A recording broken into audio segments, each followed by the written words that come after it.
Chapter 517. This was the first time he had awakened his memories without devouring any undying souls. As his memories awakened, and he learned of his own name, Su Ming closed his eyes. The undying souls beside him slowly floated into the distance. Their minds were still in a daze, but they did not know how to fight back. As for the undying soul Su Ming had scattered, some white fog spread out from its body. That fog surrounded Su Ming, as if it longed to fuse into his body. Yet after a long while, when Su Ming opened his eyes, he looked at the white fog and walked out quietly. He did not absorb even a single bit of it. Besides his own name, everything else was still indistinct in his memories. However, the desire to devour undying souls had lessened slightly as he continued killing. A hint of intelligence also appeared in the gray hue in his eyes.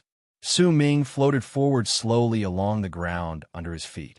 Time trickled by, and in the blink of an eye, half a year went by. During this time, Su Ming had gone through several battles and no longer absorbed the white fog. Usually, when he saw a swarm of undying souls, as long as it was not a large swarm, he would quietly rush over. If he did not absorb the white fog, he would not become stronger. That was why every single time he killed, it would be better if he ran into those who did not know how to fight back.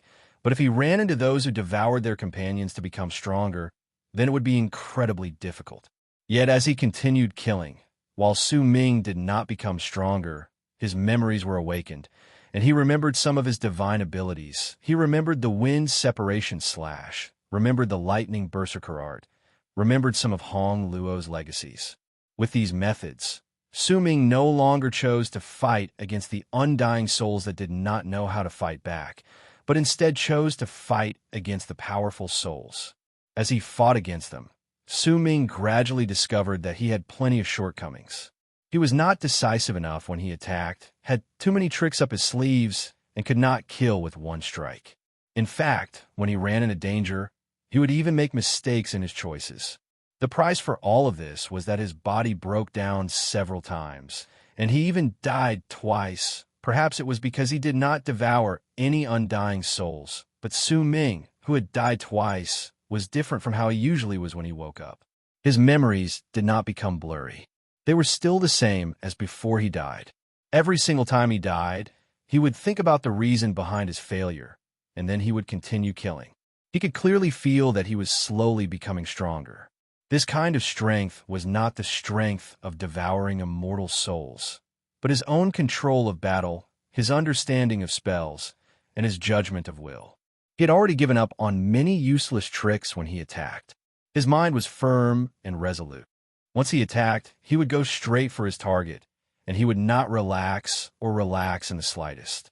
Gradually, as the number of deaths increased, as Su Ming continued dying and resurrecting, as he summarized and improved on his failures, his speed of killing became faster, and he started targeting the powerful souls within the large group of undying souls instead of the small group of undying souls. Because of it, the number of powerful souls he would have to face would increase by quite a large margin. To him, the level of danger would also increase, but this sort of slaughter would not only allow Su Ming to go through a metamorphosis in his fighting prowess, it would also allow him to continuously awaken. Not only did he remember his divine powers and his name, he even remembered that this place was the Candle Dragon's undying and imperishable world. If that was all there was to it, it wouldn't have been a big deal. However, after dying dozens of times, after slaughtering countless undying souls, after giving up on devouring the boundless white mist, scenes of his last reincarnation began to appear in his memories. Everything that had happened during his last reincarnation. He saw everything he went through when he devoured immortal souls in his previous reincarnation, right up at the place where the horn came from, where he died. His memories came to a halt at this point, and he was unable to recall anything else. Even in his previous reincarnation, the scene on the serpent dragon's body was a blur to him. He did not know why he had done that, or why he had carved a mark on the scale. Yet he had a feeling that if he continued like this, then one day he would be able to remember everything. The slaughter continued. Su Ming wore a black robe, and his hair moved without wind. He had used his own method to change the wind berserker art, and it was the same for the lightning berserker art. This change caused the lethality of the art to become even more decisive. Time passed bit by bit like this. 10 years, 50 years, 100 years. Su Ming walked past thousands of undying souls. His feet did not stop for even a single moment. Wherever he went, he would point with his right hand, and a strong gust of wind would appear out of nowhere. Then he would throw a punch with his left hand, and lightning would rumble, causing a large amount of things to crumble and explode. The dozens of powerful souls among the undying souls would disappear and turn into white fog once Su Ming walked past them. But Su Ming did not absorb even a single one of them.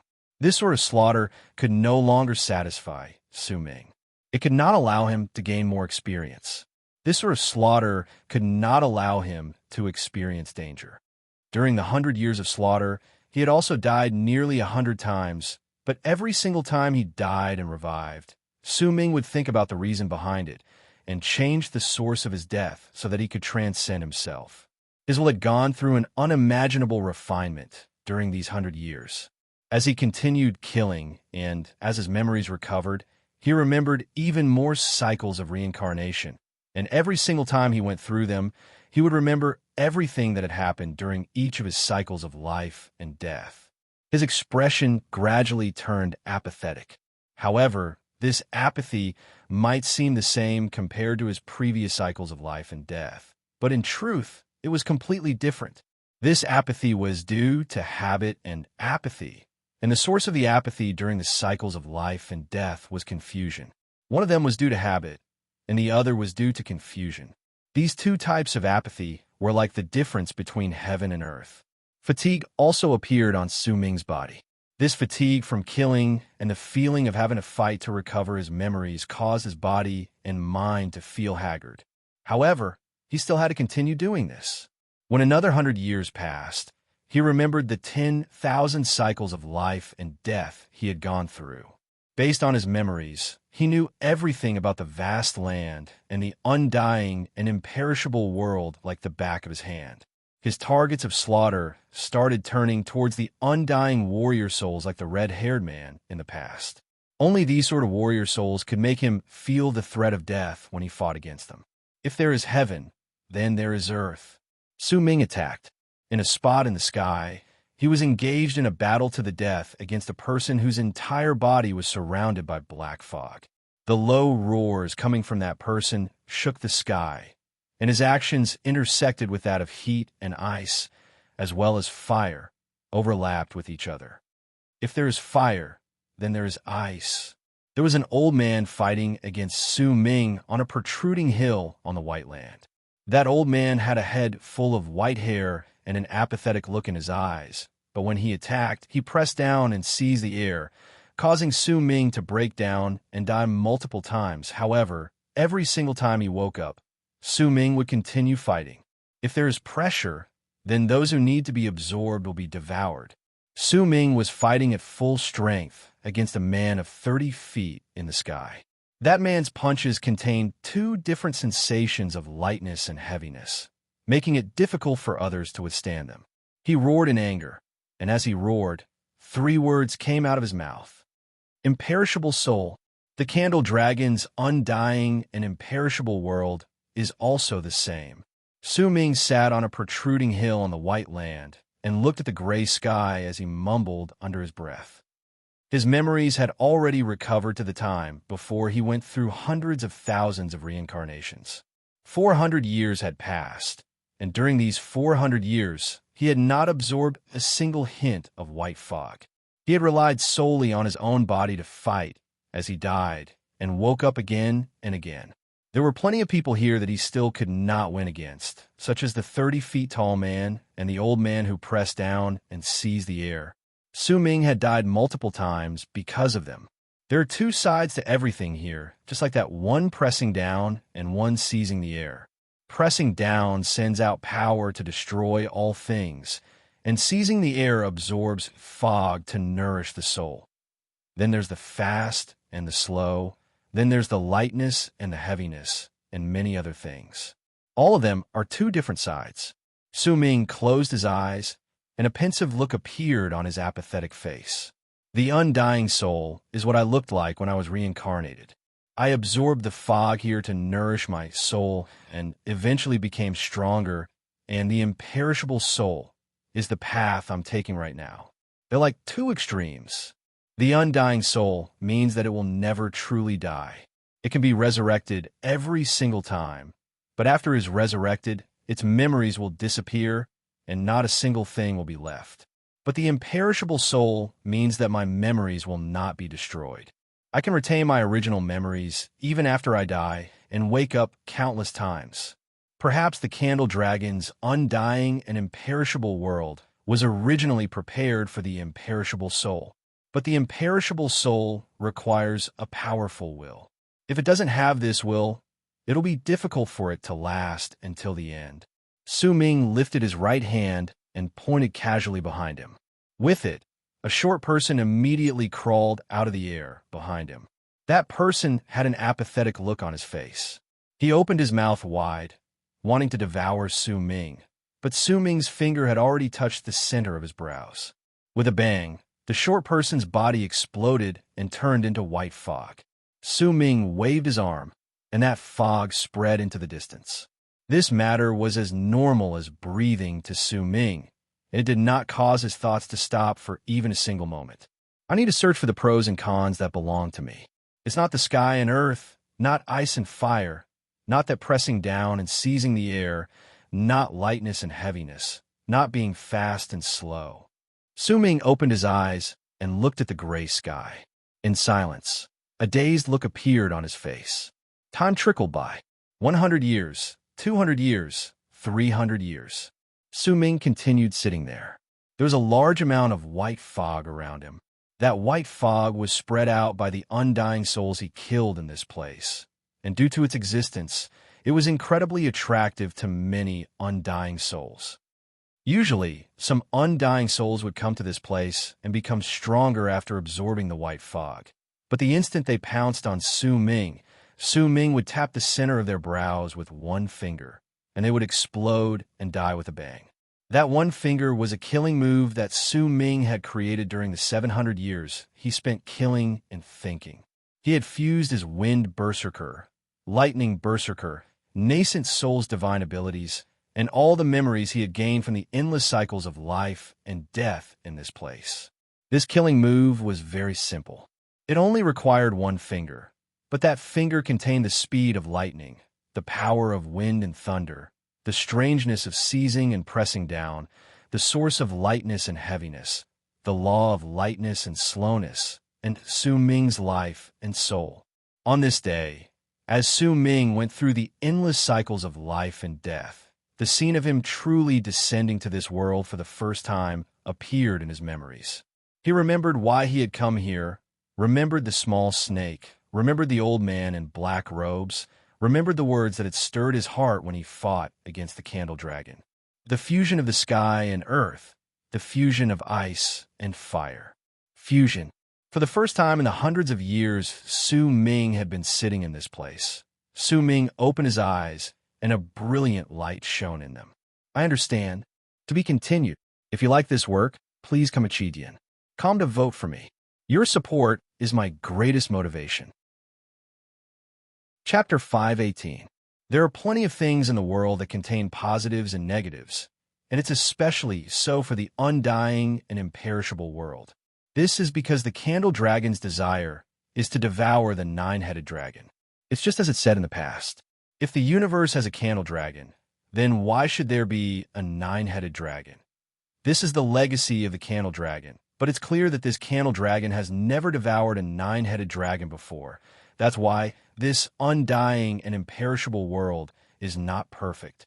Besides, it's already dead, and even its will is frozen in opening this world to suck me in. If that's the case, then it means that this undying and imperishable world is not complete. There's a huge flaw in this place, and this flaw is the candle dragon's regret. It's also the so-called fusion that is revealed in this place. In truth, there's no true fusion here. It doesn't matter whether it's lightness or heaviness, speed, or slowness, pressing down and seizing. All of these are imitations of the candle dragon in the undying and imperishable world. A brilliant light shone in Su Ming's eyes as he lifted his head to look at the gray sky. Fusion is the source of the undying and imperishable world. It's also the true reason why the candle dragon created this world. He once said that he had devoured 97 world planes. Then, could it be explained that the candle dragon's undying and imperishable world was formed by devouring other world planes, and it was used for the candle dragon to gain an epiphany and fuse with them, so that one day he could devour the nine-headed dragon and fulfill the mission and desire of his race, which had lasted for countless years. The only way to leave this place is for me to have the power to shatter this world and force my way out. Or I need to understand and truly fuse with them. But what is my fusion? Su Ming mumbled. As he looked at the gray sky, a dazed look appeared in his eyes. Life and death. Light gradually appeared in Su Ming's eyes. Time passed. In the blink of an eye, 30 years had passed. During them, Su Ming sat cross-legged and did not move. He was still thinking and trying to gain an epiphany. He was immersed in a strange state, and an ancient air gradually appeared on his face. The air of time slowly appeared on his body. More white fog appeared around him. This was formed after the undying souls that had tried to devour Su Ming died. That white fog continuously attracted more undying souls to him. However, the instant these undying souls got close to Su Ming, their bodies would immediately explode with shrill screams, and they would turn into white fog before they died. They continued waking up and dying around Su Ming. The cycle repeated itself until it turned into a cycle. Hundreds of thousands of reincarnations, the alternation between death and awakening. It is very easy for one to comprehend the traces of birth and death. However, whether it is life or death, in this undying and imperishable world, there is no true meaning to life and no true meaning to death. No matter how much I experience, it's just like a dream. When I wake up from the dream, everything is like an illusion. This isn't my fusion. On the day 30 years later, Su Ming opened his eyes and shook his head. He lifted his right hand and casually swung it outwards. With it, the thick white fog immediately spread outwards, and only when it spread 100,000 feet away did it stop. At the same time, Su Ming might still be sitting cross-legged, but the area around him seemed to be distorting. It was as if his body could be seen, but his senses told him that the place where he was empty. Before long, the awakened, undying souls were born one after another. These undying souls did not pounce on Su Ming as they usually did, as if they could not see him. Instead, they left in a daze, and gradually, no more undying souls were born around Su Ming. Even if there were some who passed by this place, they would float past him as if they could not detect his existence. Time passed, and another 20 years went by. During them, Su Ming never stopped thinking. Lightness and heaviness, speed and slowness, pressing down and seizing, these are all differences in nature. I learned them from others during the countless reincarnations I went through. They don't belong to me. The reason why there are these two opposites in this place must be related to the 97 worlds the candle dragon devoured. This isn't my fusion. My fusion wants to completely belong to me. Su Ming mumbled. Just what is it? Su Ming closed his eyes. He had been thinking about it for 50 years, but he still did not obtain an answer. At that moment, in the midst of his confusion, he gradually immersed himself in his memories. As he looked at them, the scenes in them gave him a feeling of unfamiliarity. After all, he had gone through hundreds of thousands of reincarnations in this place, and an unknown amount of time had passed by. As he watched, he saw himself bringing a young man and a young woman whose names he had forgotten into the world of Nine. He arrived at the candle dragon's burial ground, entered the candle dragon's body, and saw the black-robed old man. The scenes related to the world of Nine flashed past his mind, and he saw a rather familiar mountain range. That was his cave abode. There was also Hong Luo, Di Tian, and the Ninth Summit. His memories continued flowing into his mind.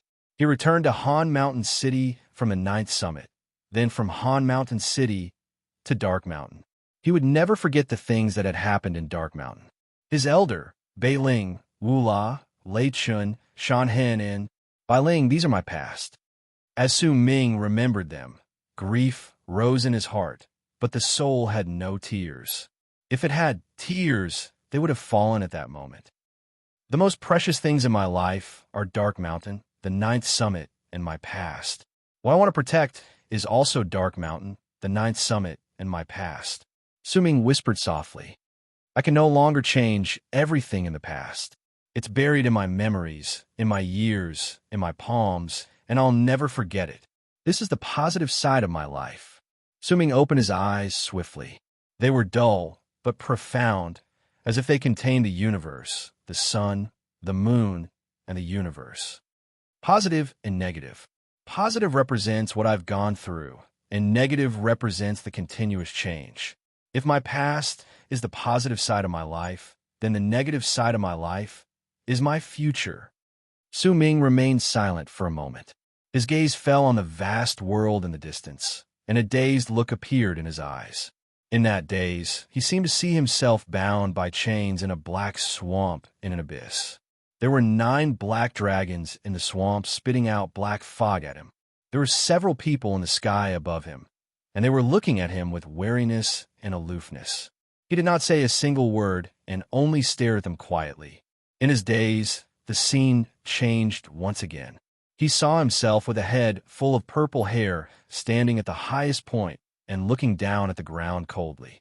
There were countless lives kneeling on the ground and worshiping him. The scene changed once again. He saw himself lying on an altar with golden needles all over his body. A large amount of smoke spread out from his body and was absorbed by the thousands of people sitting around him. As they absorbed the smoke, delight appeared on their faces, and it was a stark contrast to his own face, which was contorted in pain. The scene did not end there. It changed once again, making it difficult for Su Ming to know whether all of this was just an illusion in his daze or whether it truly existed. He saw himself once again. He had a head of long red hair and was dressed in a long white robe. His eyes were lonely, and there was a hint of grief on his face. His hands were stained with blood, and his murderous aura surged into the sky. It was as if he had killed billions of souls. He stood in a world filled with sparkling stars in the darkness. Around him were an endless amount of corpses, and he was the only one standing there. He threw his head back and let out a shrill roar that caused the world to shatter into pieces right before Su Ming's eyes. That roar contained an indescribable grief and an anger that could destroy the world.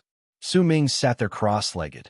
Cracks appeared in his eyes at that moment, and they crumbled with a bang, turning into wisps of gray fog that spread out. His world shattered in an instant, and it completely disappeared. It was as if his eyes could not withstand everything he saw in this strange state. At the instant they shattered, Su Ming lifted his head. His eyes were empty, and the world before him was black. It was a boundless darkness. He should not have been able to see anything in that darkness, but at that moment he saw a thin and frail baby. There was no life force in his body, and he was filled with the presence of death. He saw a man with purple hair, with exhaustion and grief all over his body. He stood there and let out a soundless roar towards the sky. He saw the entire world and the entire universe crumble as that soundless roar echoed through the air. He saw the violet-haired man walk towards the baby. He saw them slowly fuse together as they neared. It was as if the grief-stricken man had taken the baby in his arms to protect him, as if he were protecting his own past. He saw, "No one else can see the world in my eyes." Su Ming mumbled under his breath. In the eyes of a wanderer who had left his home, there was a pair of hands that represented a longing that was carved into his bones. In the eyes of a lover who had helped each other through thick and thin, there was a pair of hands that represented the eternity of the sun and moon. In the eyes of a lonely person, there was a pair of hands that represented the increase of palm lines.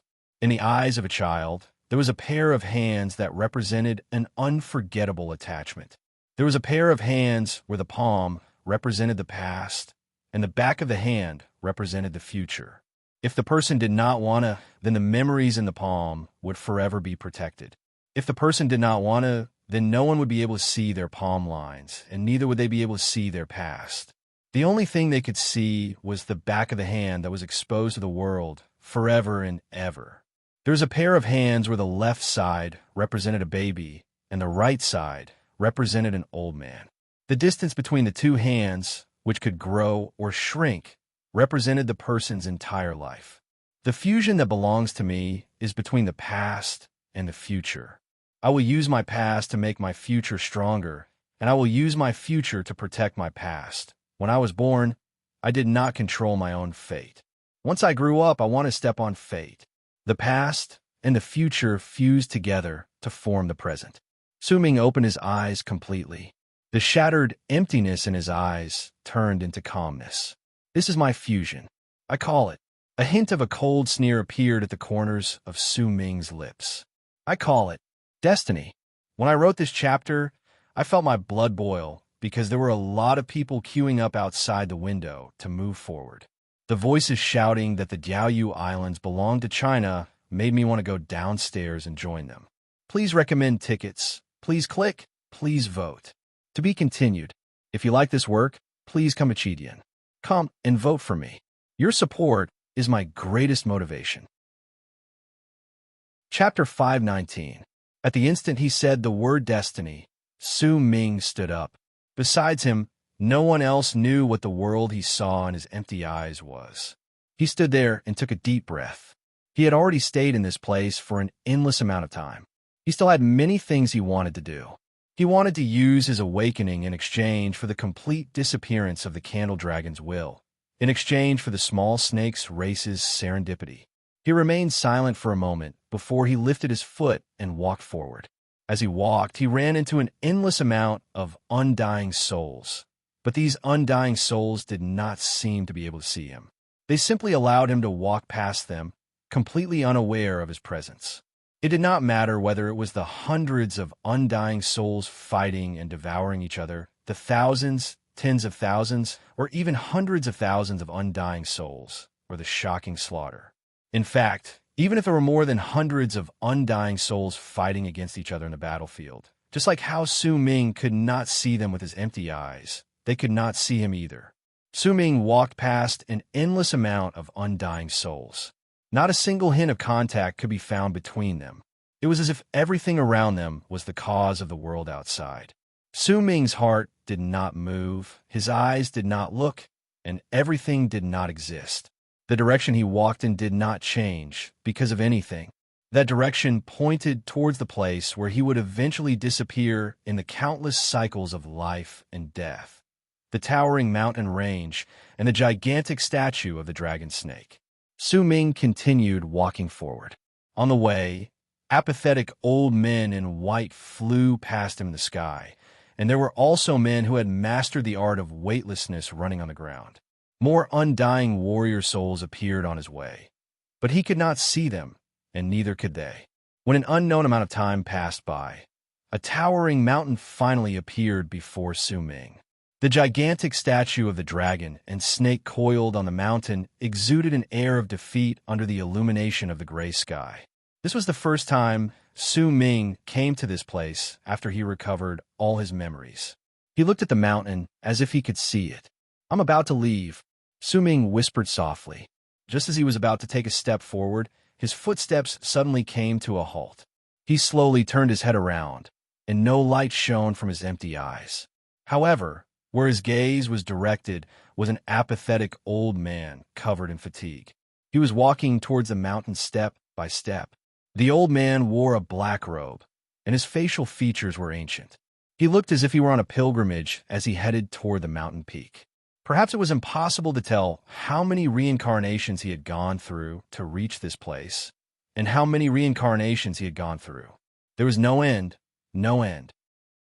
That old man was the person who had used the small snake to threaten the Candle Dragon's remaining will in its body and forced it to activate the undying and imperishable world.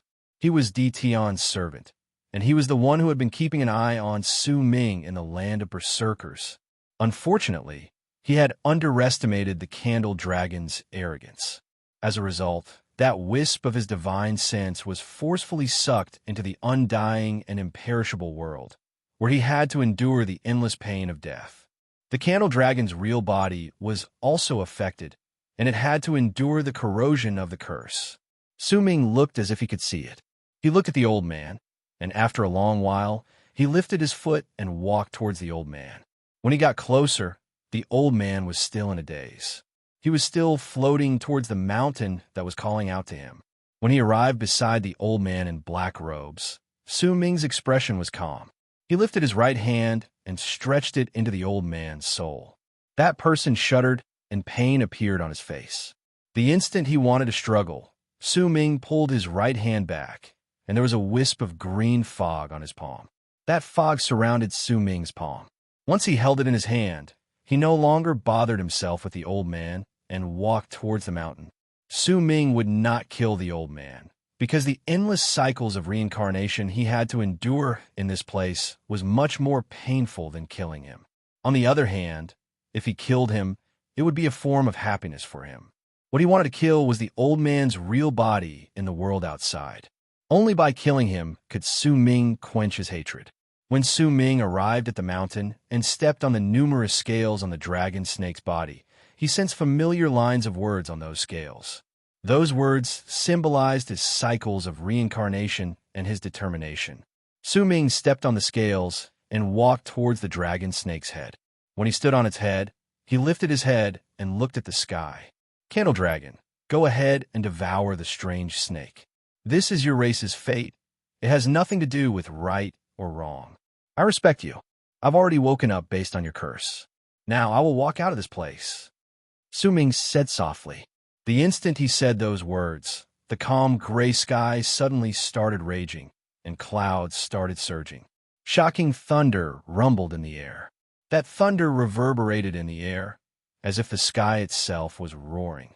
It made the old man in black robes not too far in the distance to kneel down on the ground as he trembled. All the undying souls in the endless area that were fighting against the dragon snake also trembled and knelt down to worship him. Terror also appeared on the faces of the powerful, undying warrior souls as they worshipped the sky. The thunder seemed to be responding to Su Ming's words. Su Ming remained calm. Once he finished speaking, he stood on the dragon's head and slowly lifted his hands. The palm represents the past, and the back of my hand represents the future. Su Ming's right hand was too high up. His palm was facing downwards, and the back of his hand was facing upwards, while his left hand moved in the opposite direction. The fusion of the past and the future is like the fusion of the past and the future. When my palms touch, a power that comes from the fusion of the past and the future will bloom. Su Ming's right hand slowly fell towards his left hand. I call this power of the fusion of the past and the future destiny.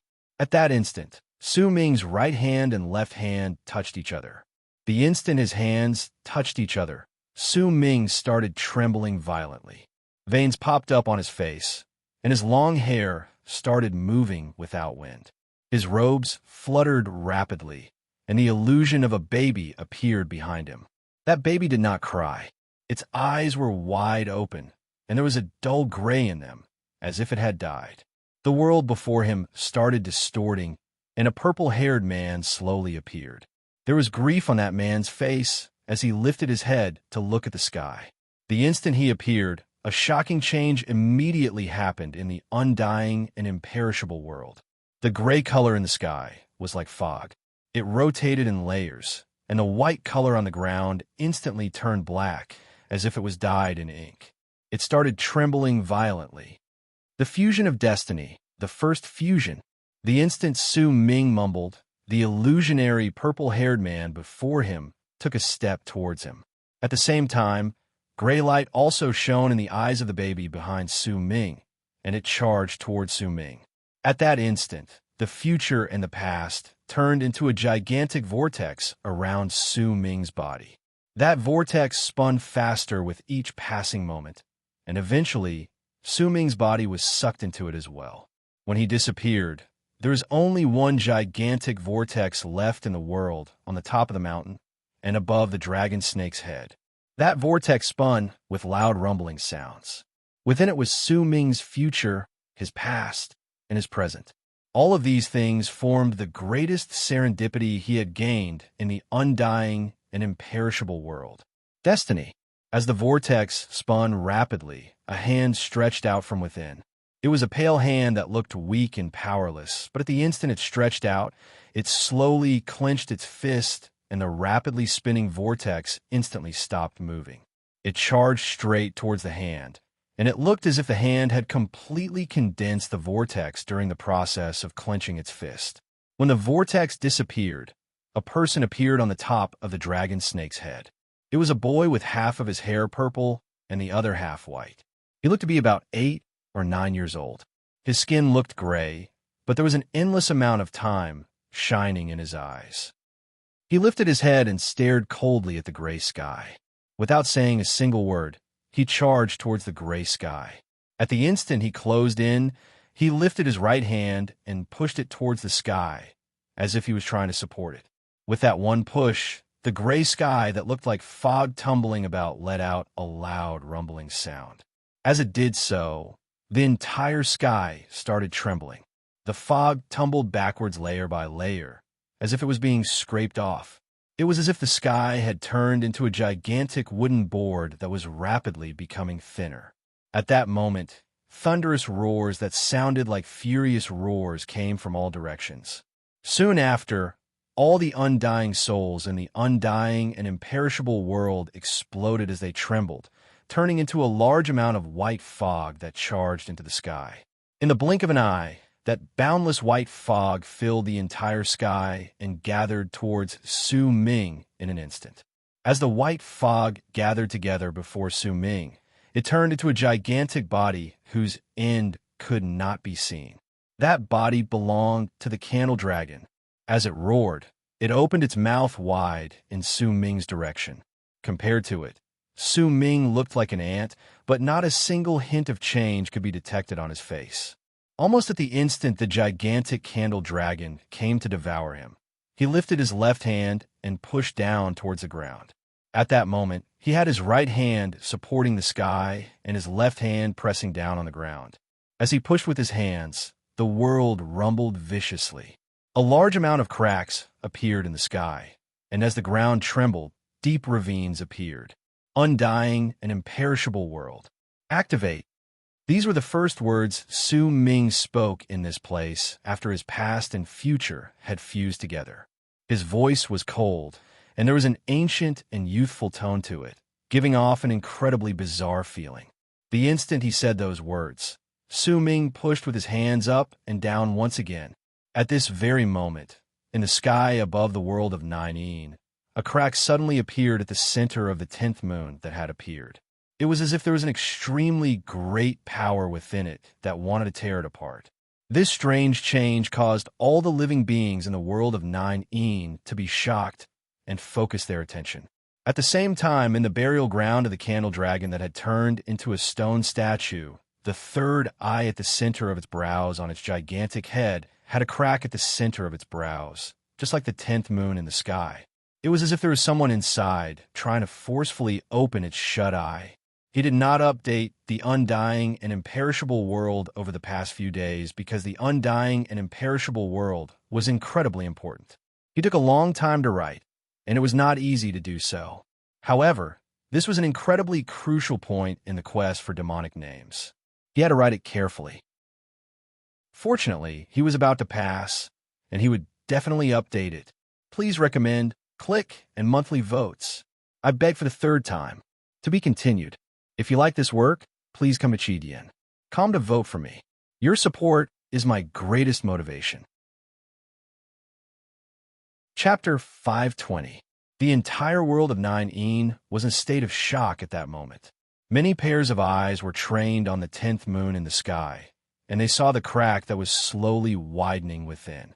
From the distance, this so-called 10th moon looked like an eye that was slowly opening. This strange sight gave all those who saw it the false impression that once that eye opened, it would be able to make the sky and earth shatter. The area within the 1 million lease around Shaman City in the world of 9 was greatly different compared to when Su Ming had stepped into the Candle Dragon's burial ground. The strange forest had spread out by several times, and some of it still existed in this place. The area where Su Ming had sensed danger in the past had also spread out in a large area. As for Shaman City, it no longer existed. That incredibly large city in the past was the territory of the Shaman tribe in the world of 9. At that moment, it had turned into ruins. All the buildings had been destroyed, and wreckage could be seen everywhere. As for the gigantic head that had been supported by a gigantic stone pillar that reached into the clouds in the past, it was no longer there. It was difficult to imagine just what sort of drastic change had happened in this place that could make the shamans unable to protect the city. There was a gigantic hole in the sky above the ruins of Shaman City. From the distance, that hole looked like a vortex. It was still and unmoving, and there were dried-up branches above it. These branches had appeared out of nowhere, as if the sky was the place where they had hidden their roots. As they spread out, they surrounded the entire vortex, locking it down tightly, as if they were sealing it. However, it was not as if there were no lives in this place. Some people could still be seen moving about in the ruins. Once they entered, they would quickly fly out. If anyone took a closer look, they would be able to see that there were a few shamans among those people. Besides the Candle Dragon's burial ground, there were 2 other so-called holy grounds to the Shaman tribe within the 1 million lease around Shaman City. One of them was the mass grave of spirit mediums. Over there, they could sense the presence of death, and if they had unique potential, they could become spirit mediums. The other was the source of thought, soothsayer. It was an altar built from an endless amount of beast bones. There was a power that was not weaker than the Candle Dragons on that altar. That power would make all living beings who entered hallucinate until they died, but if they did not die, then once they walked out, they would possess a similar power, and that was thought soothsayer. At that moment, there were a few shamans living in a small valley beyond the beastbone altar in these 2 regions. There were less than 1,000 of them. All of their faces were sallow and thin, and their clothes were ragged. They looked incredibly pathetic, and there was wariness in their eyes. However, once of that wariness appeared of the 10th moon in the sky, it turned into panic. These black spots were the source of his decay, and they were also the reason why he was in endless pain and torment. Almost at the instant the others looked at the 10th moon in the sky in shock, the black-robed man also lifted his head and looked towards the sky. However, the instant he saw the change in the 10th moon, his expression changed drastically. No one else knew about the 10th moon, but he did. He knew that this moon was the Candle Dragon's undying and imperishable world. If such a change happened to the 10th moon, then it meant that someone was about to rush out of the undying and imperishable world. Impossible. It can't be him. The black-robed man mumbled. He was the person who had used the destiny talisman to separate a wisp of his divine sense from himself, causing Su Ming to be swallowed into the undying and imperishable world. He was Di Tian's servant, and Su Ming's watcher in the land of berserkers. Due to some accident, he might not have died due to the heavy curse on him, but he had lost the chance to leave this place. He had to stay in this place with the others who could not leave, and they had to live through the days nervously like turtles. Unlike the other people's despair, he did not despair. He believed that once his master descended, he would find him and save him. Yet at that moment, when he saw the drastic change in the 10th moon, his heart was filled with disbelief. He had known about the legends of the undying and imperishable world a long time ago. This was a place that practically no one could walk out of, and it was difficult for him to believe what he was seeing.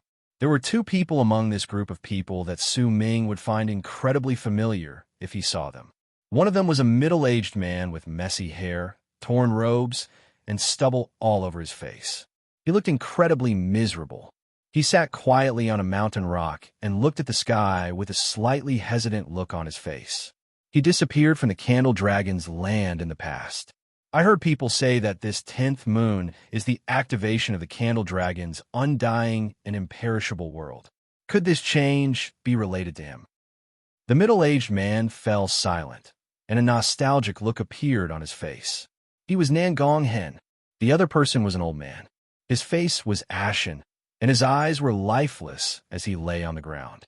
He was as thin as a bag of bones, and he looked at the 10th moon in the sky blankly. If Su Ming saw him, he would be able to tell somewhat that this person was the latter shaman, Tai Mu. The person taking care of him was a one-armed young man. That young man would occasionally lift his head to look at the 10th moon without saying a single word. There were also people who saw the 10th moon in the sky in the vast land of the world of 9 outside the valley where the shamans lived. There were some men who were hundreds of feet tall and had bodies that looked like trees. They had heads and 4 limbs, and they were all men with heads and limbs. These men looked incredibly similar to the spirits of 9. They were dressed in armor and existed in various places in the world of 9. All of them saw the abnormality of the 10th moon in the sky. Besides these spirits of 9, there were also some people whose bodies were slightly transparent and whose faces could not be seen clearly in the territory that originally belonged to the shamans. There were men and women among these people, and they were all on the ground. There was also another race in the sky. They were living beings who had wings on their backs, but had the form of humans. However, those wings looked like bat wings, and these people usually had a single horn on their heads. They occupied the territory that originally belonged to the shamans, and with a valley where only the shamans remained as the center, they were spread out in 3 directions. The change in the 10th moon in the sky had also attracted a great deal of attention from these 3 races. Compared to the shamans, they had a better understanding of what this 10th moon meant. The candle dragon's undying and imperishable world was activated in the past. Now, there are signs that it's about to open. Could it be that the person who stepped in all those years ago is about to walk out? There was a gigantic oval-shaped ball that was several hundreds of thousands of feet tall in the territory of the people who had bat wings on their backs. That ball floated in midair, and around it were an innumerable amount of smaller black oval-shaped balls. At that moment, there were ghastly voices echoing in the area, and no one knew which ball it was coming from. In another direction, in another region, was a place where there were many transparent figures with illusory bodies. There were altars on the ground there, and those altars were incredibly strange. Their forms were in a state of being both real and illusory, causing people to be unable to tell whether they really existed or not. There's definitely something special about someone who can walk out of the dead candle dragon's undying and imperishable world. Let's try and absorb him into our tribe first. The final direction was also the region furthest away from the candle dragon's burial ground.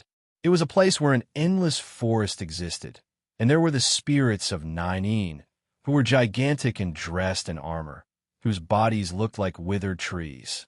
There were gigantic palaces in that endless forest. If anyone took a closer look, they would be able to see that they were practically the same as the palaces in Shaman City in the past. Or perhaps more accurately speaking, they were the same. There were gigantic stone statues outside these palaces, and they did not move. One of them was clearly the spirit of 9 Su Ming had rent in the past.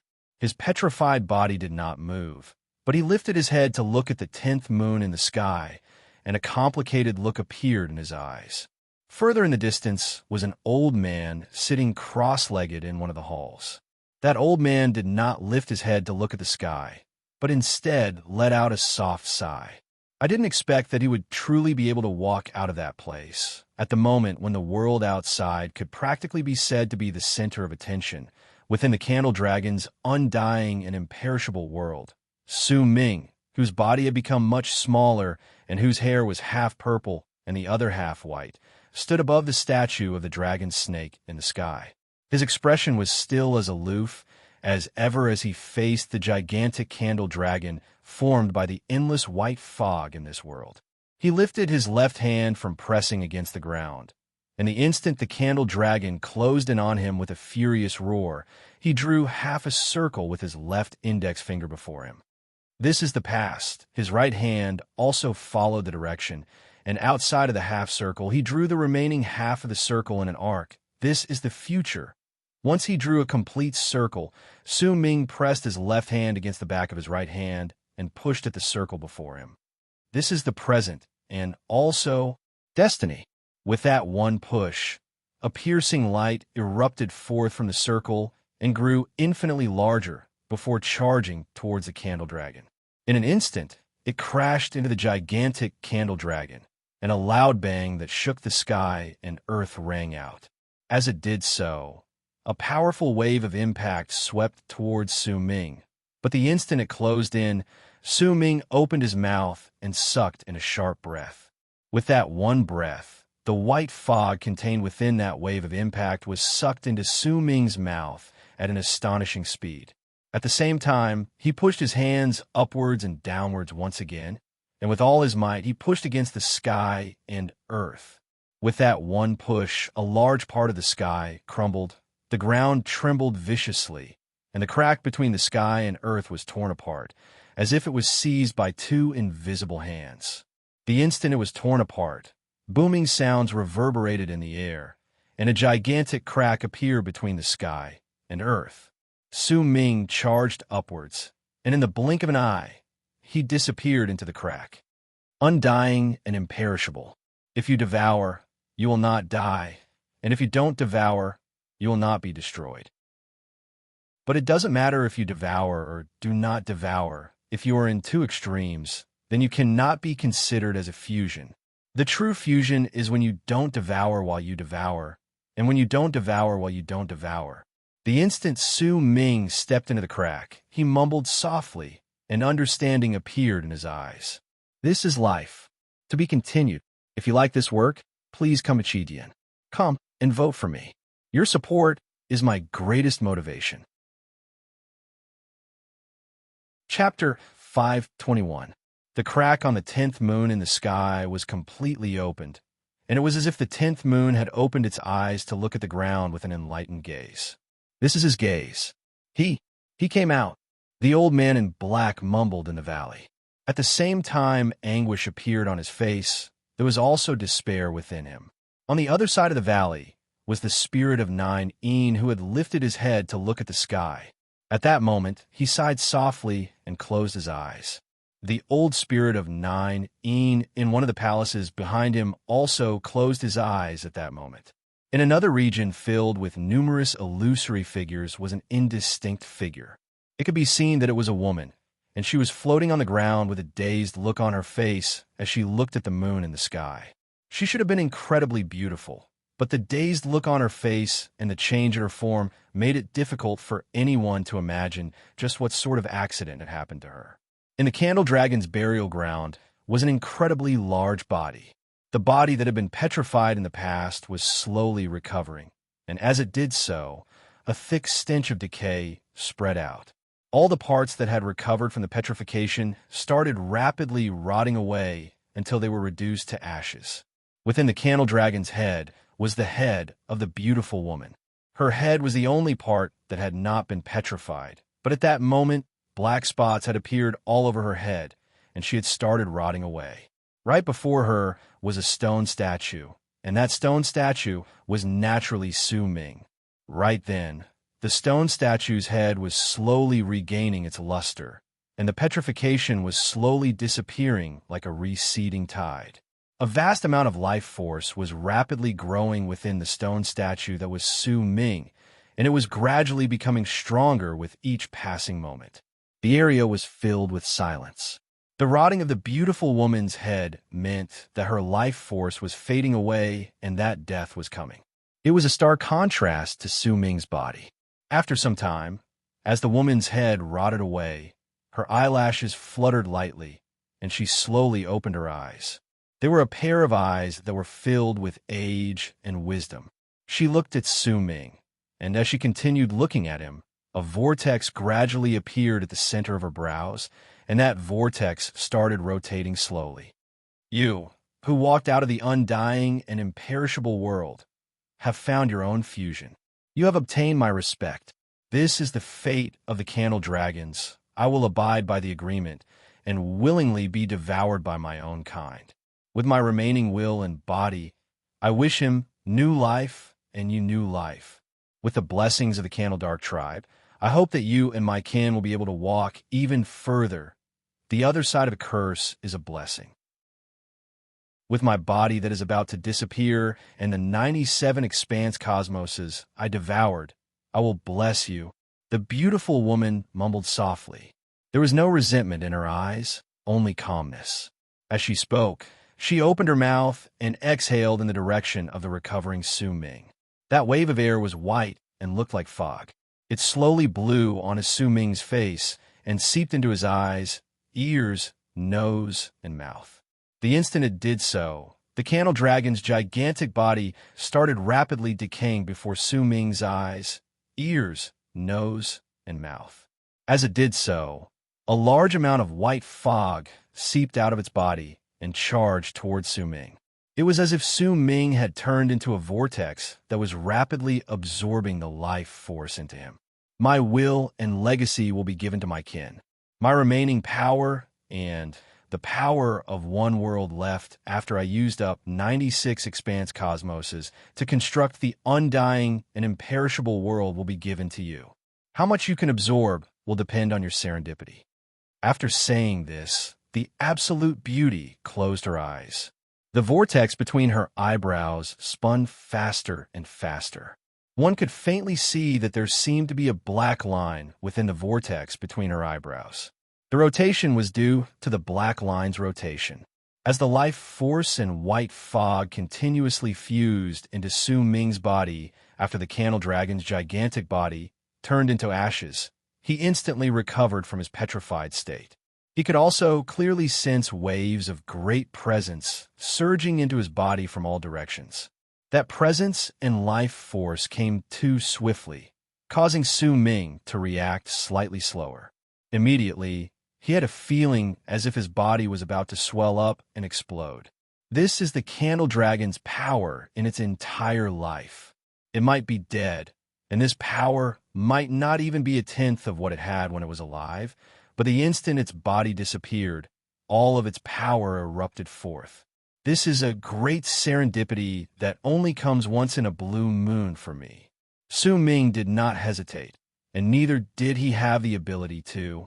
If he did not absorb it, then his body would immediately shatter. This forceful infusion of life force into his body was too fierce, and Su Ming did not have time to think. The berserker bones in his body instantly started absorbing the life force in a frenzy.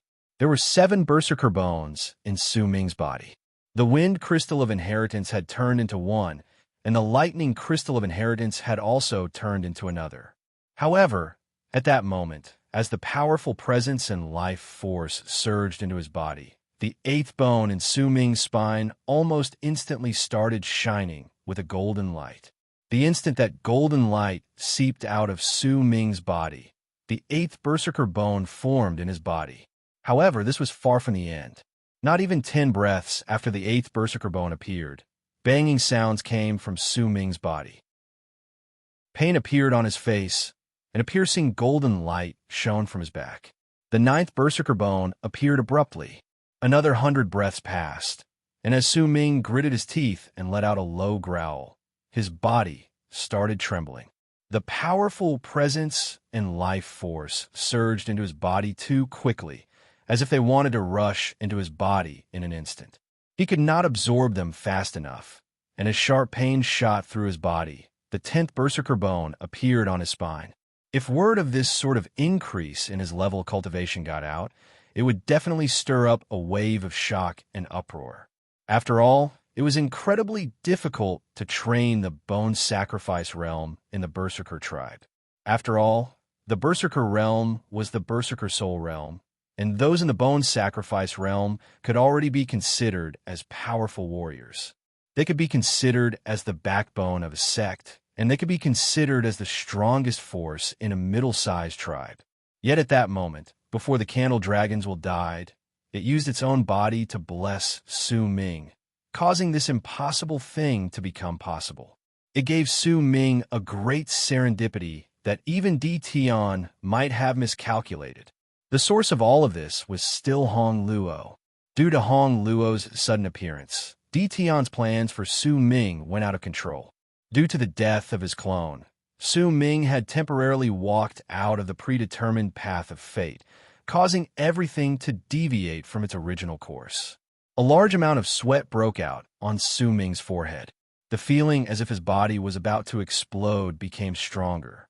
As the 10 berserker bones in his body absorbed the life force madly, they gathered up the power of 10 berserker bones and launched a powerful attack towards the 11th berserker bone. It was like a raging wave crashing into a fragile wall. With that one charge, the golden light on his body became even more brilliant, and his 11th berserker bone appeared. However, this was just the beginning. The life force and presence that had been forcefully surged into Su Ming's body were continuously absorbed by his spine, and after the time it take for half an incense stick to burn, the 12th berserker bone burst forth with a golden light. Since this is a serendipity, then I might as well let loose and absorb it all. I like to see just how far I can go with this serendipity. Su Ming formed a seal with his hands and let go of everything to absorb the life force and presence. Suddenly, his 13th berserker bone manifested. The power from the 13 berserker bones allowed Su Ming to absorb the life force and presence much faster.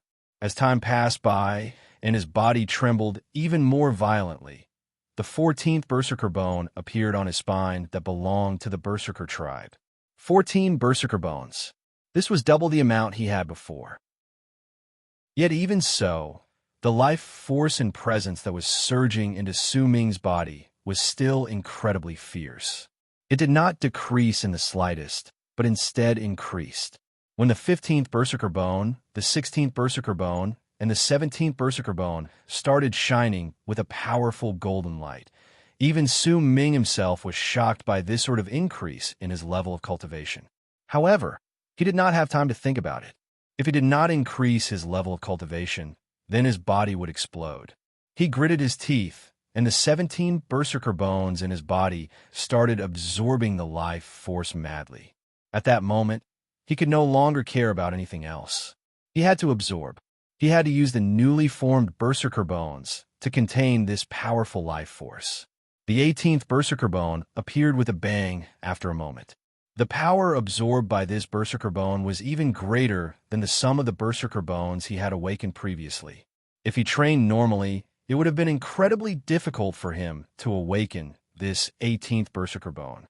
Once the 18th berserker bone appeared, the 19 berserker bones awakened almost at the same time. At that moment, the golden light spreading out from Su Ming's body practically illuminated the entire area. Even his hair looked as if it had turned golden. Veins popped up on his face.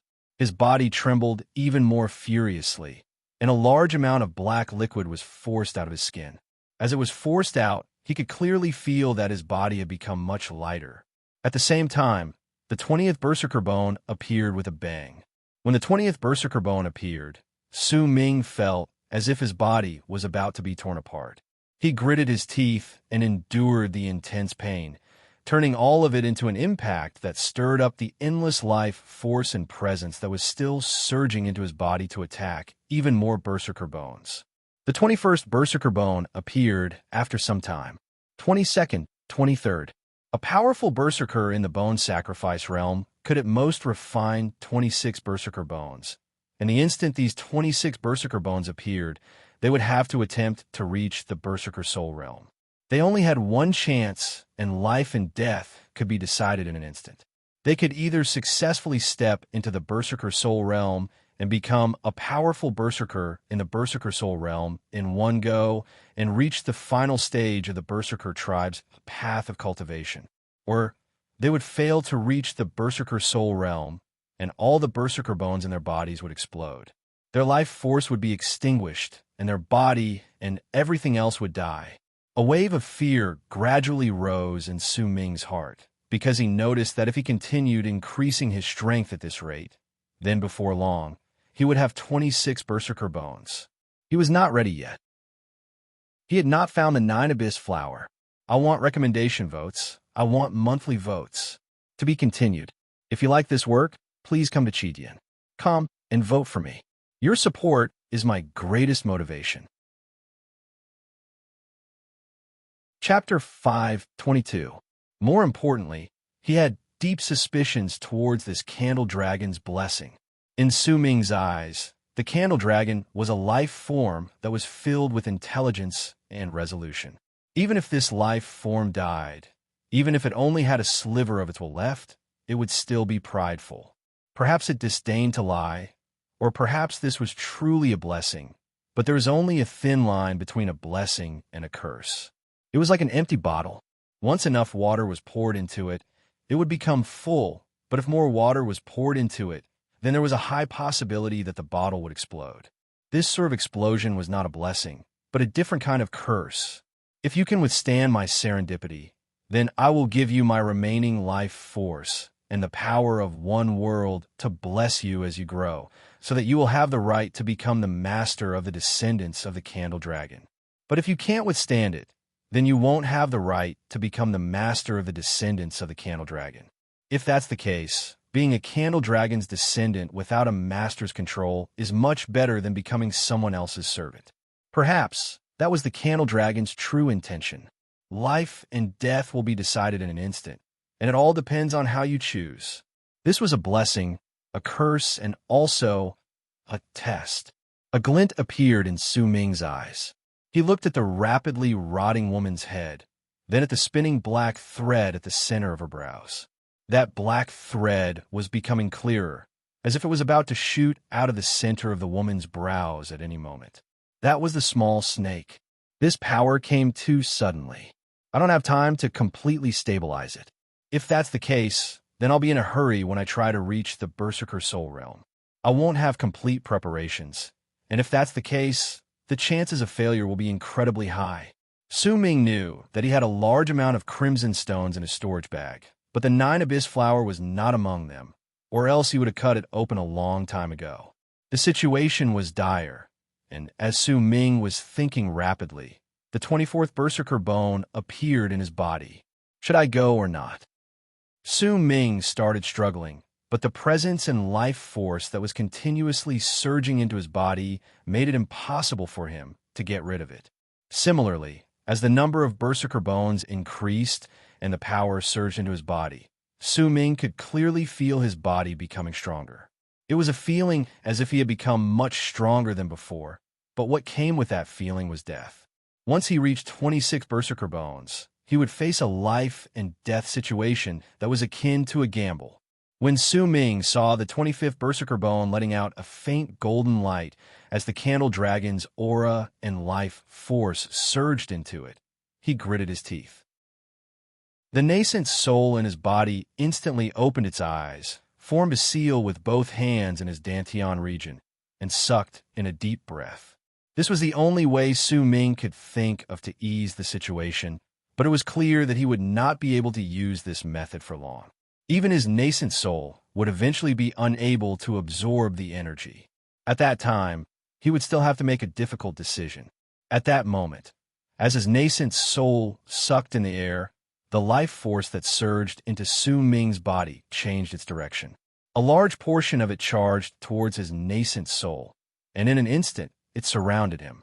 His nascent soul continued forming seals with its hands, and as it continued changing them, it did so according to the immortal's cultivation method Hong Luo had inherited from him.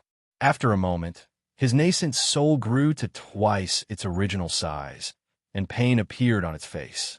This sort of forceful increase in power symbolized a serendipity, but it also symbolized danger and pain. Once Su Ming's nascent soul grew to twice its original size, his level of cultivation immediately broke through the initial stage of the nascent soul realm and reached the middle stage of the nascent soul realm, and it was still increasing. Time passed by quickly, and before long, Su Ming's nascent soul grew to twice its original size once again as it continued growing. The nascent soul's expression turned incredibly pained, and Su Ming's expression became even more so. He had a feeling as if his nascent soul was about to explode. A bang went off in his head, and his nascent soul let out a roar. Immediately, the insides of his nascent soul became cloudy, and his level of cultivation rose from the middle stage of the nascent soul realm to the later stage of the nascent soul realm. At that moment, the power surging into his body still did not reduce in the slightest. Instead, it became even greater, as if it would not stop until Su Ming exploded. Fine blood capillaries appeared on his body, and fine cracks appeared on his nascent soul. It looked like a bottle that was about to shatter. Almost the instant his nascent soul reached the later stage of the nascent soul realm, as it continued absorbing power, Su Ming's nascent soul reached great completion of the nascent soul realm. With just one more step, he would reach soul formation. Once he reached soul formation, then his nascent soul would be the same as the latter shamans in the shaman tribe, and it would be the same as the berserker soul realm in the berserker tribe. Immortals need to understand their domains to reach soul formation.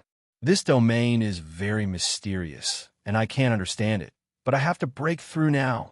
Su Ming gritted his teeth, and the thought of throwing caution to the wind appeared in his mind. During this moment of life and death, he did not care about death. Since the Candle Dragon's blessing was a test, then he might as well not think about anything else.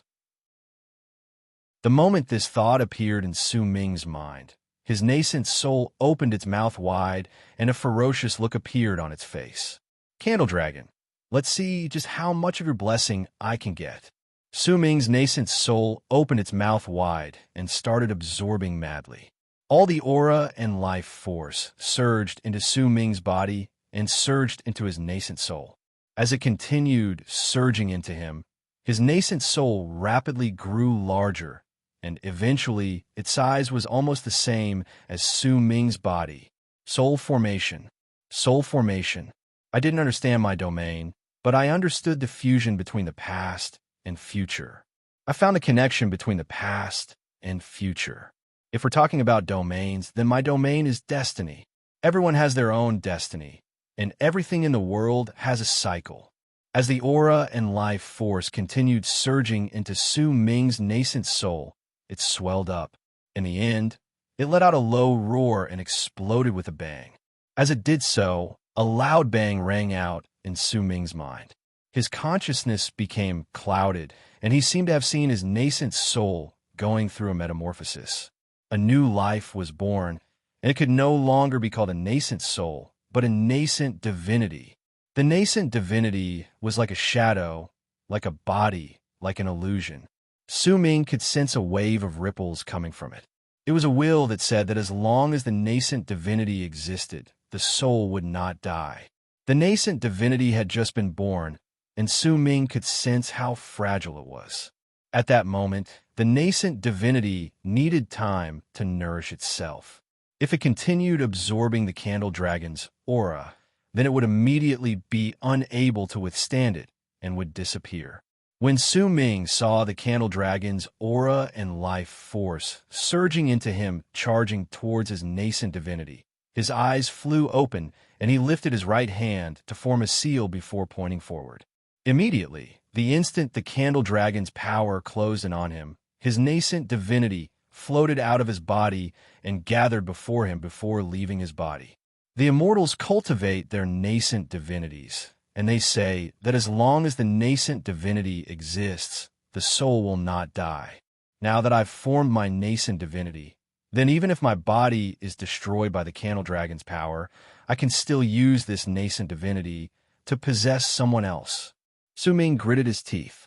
The moment his nascent divinity left his body, the Candle Dragon's power surged into his body and charged towards his berserker bones. In an instant, a powerful golden light erupted from Su Ming's 25th berserker bone. At that moment, Su Ming's spine looked to be shining with a brilliant golden light, and even his entire body had become a dazzling shade of gold. 25 berserker bones was the peak of the bone sacrifice realm. There were quite a number of powerful berserkers who had reached this level in the berserker tribe who would not continue training in it, because they did not have the confidence to face the life and death berserker soul realm once the 26th berserker bone appeared. If Su Ming could choose, he would definitely try it only after he had a great amount of confidence, but now he did not have a choice. His eyes turned crimson, and at the instant resolution appeared in his eyes, his 25 berserker bones started absorbing the power at the same time, absorbing all the candle dragon's power that had surged into his body into them to form the 26th berserker bone. After the time it takes for an incense stick to burn, the instant the 26th berserker bone appeared, a light that could even be seen in the world outside erupted forth from Su Ming's spine. That light continued gathering together, as if it wanted to turn into a person behind Su Ming. And that person was the statue of the god of berserkers that only powerful berserkers in the berserker soul realm possessed. A feeling as if his soul was about to be sucked away by that statue of the god of berserkers caused Su Ming's consciousness to become muddled. In the midst of that muddled state, his mind went blank. However, the moment that illusion appeared and flickered a few times, it looked as if it could no longer hold on.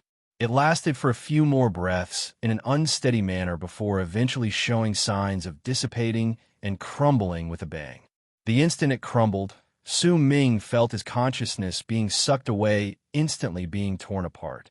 The spine that was shining with a powerful light in his body also shattered violently. As it shattered, blood trickled out of the corners of Su Ming's mouth. That blood only flowed out in the beginning, but it instantly gushed out of his mouth. Blood also gushed out of all his pores at that moment, and he instantly became dispirited. The shadow of death enveloped a large area, and Su Ming failed in the berserker soul realm.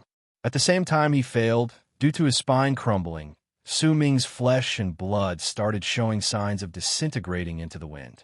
His life force was rapidly diminishing, and his life was swiftly fading away.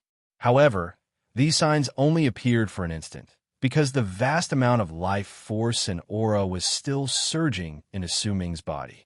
As that life force fused into his body, his flesh and blood were not torn apart.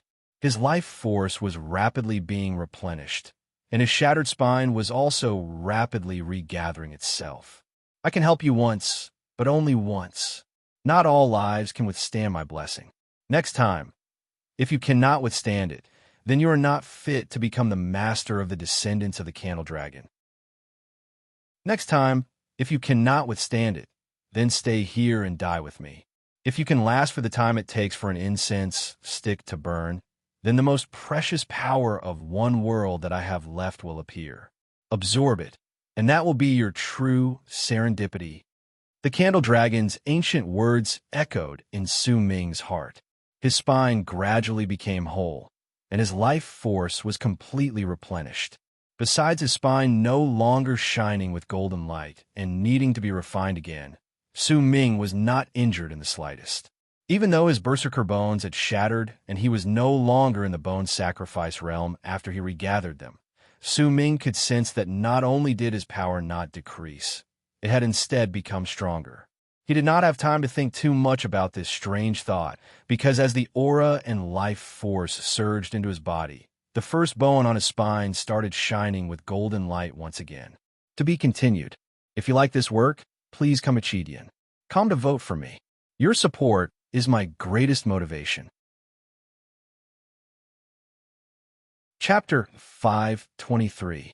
Destruction before creation. This was an ancient and unchanging rule. This rule had existed many times, and it was slowly summarized by the people, which was why these 4 words were formed. Under the candle dragon's blessing, Su Ming went through a strange change that could be said to be one that no one in the world had ever gone through before. This change was the immortality of a berserker who had reached the peak of the bone sacrifice realm and failed to break into the berserker soul realm. This sort of thing might have happened a few times in the history of the berserkers, but every single time it happened, the berserkers would lose too much of their life force and turn into mortals.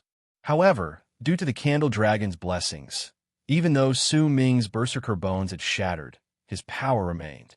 It was as if his berserker bones were no longer limited to his spine, but had spread to all parts of his body as his spine disappeared. Because of that, his power was still as great as ever. This sort of thing had never happened before. Even the first god of berserkers, the one who created the berserker tribe's cultivation system, did not expect this sort of thing to happen. The 26 berserker bones on Su Ming's spine that had exploded just now had shattered. Some of the power of the berserker tribe formed by these shattered berserker bones fused into the other bones in Su Ming's body, such as his ribs, his skull, his arms, his hands, his pelvis, and all the other bones in his body. There was also a portion that fused into Su Ming's flesh and blood and spread through his entire body. As the candle dragon's power surged into his body, Su Ming could clearly feel that besides the first berserker bone on his newly formed spine shining with a golden light once again, the other bones in his body were also absorbing the candle dragon's power. In fact, it was the same for his flesh and blood. In the bone sacrifice realm, other people, and even the previous Su Ming had only trained his spine, but at that moment, Su Ming discovered to his shock that if he continued, then he would not just be training his spine, he would be training all the bones in his body, including his flesh and blood. Those in the bone sacrifice realm refined the 26 berserker bones. It was as if they were reverting to their ancestors. These berserker bones would appear, and they could use them to obtain great power. However, if Su Ming refined all the bones in his body into berserker bones, then his strength would be... Su Ming sucked in a sharp breath. The terror of all the bones in his body turning into berserker bones, and if his flesh and blood fused with the power of these berserker bones to make them even sturdier, then just what sort of existence would his body become? Su Ming did not have an answer to this. Even the first god of berserkers did not have an answer when he created the system for the bone sacrifice realm. But similarly, if I truly walk down this terrifying path, then the difficulty of reaching Berserker Soul Realm will reach an unimaginable degree. It'll be practically impossible. Su Ming came to an understanding in his heart. If gathering together the deity statue of Berserker Soul Realm with 26 Berserker bones was already so difficult, then the difficulty of reaching Berserker Soul Realm once his entire body returned to its roots could be imagined.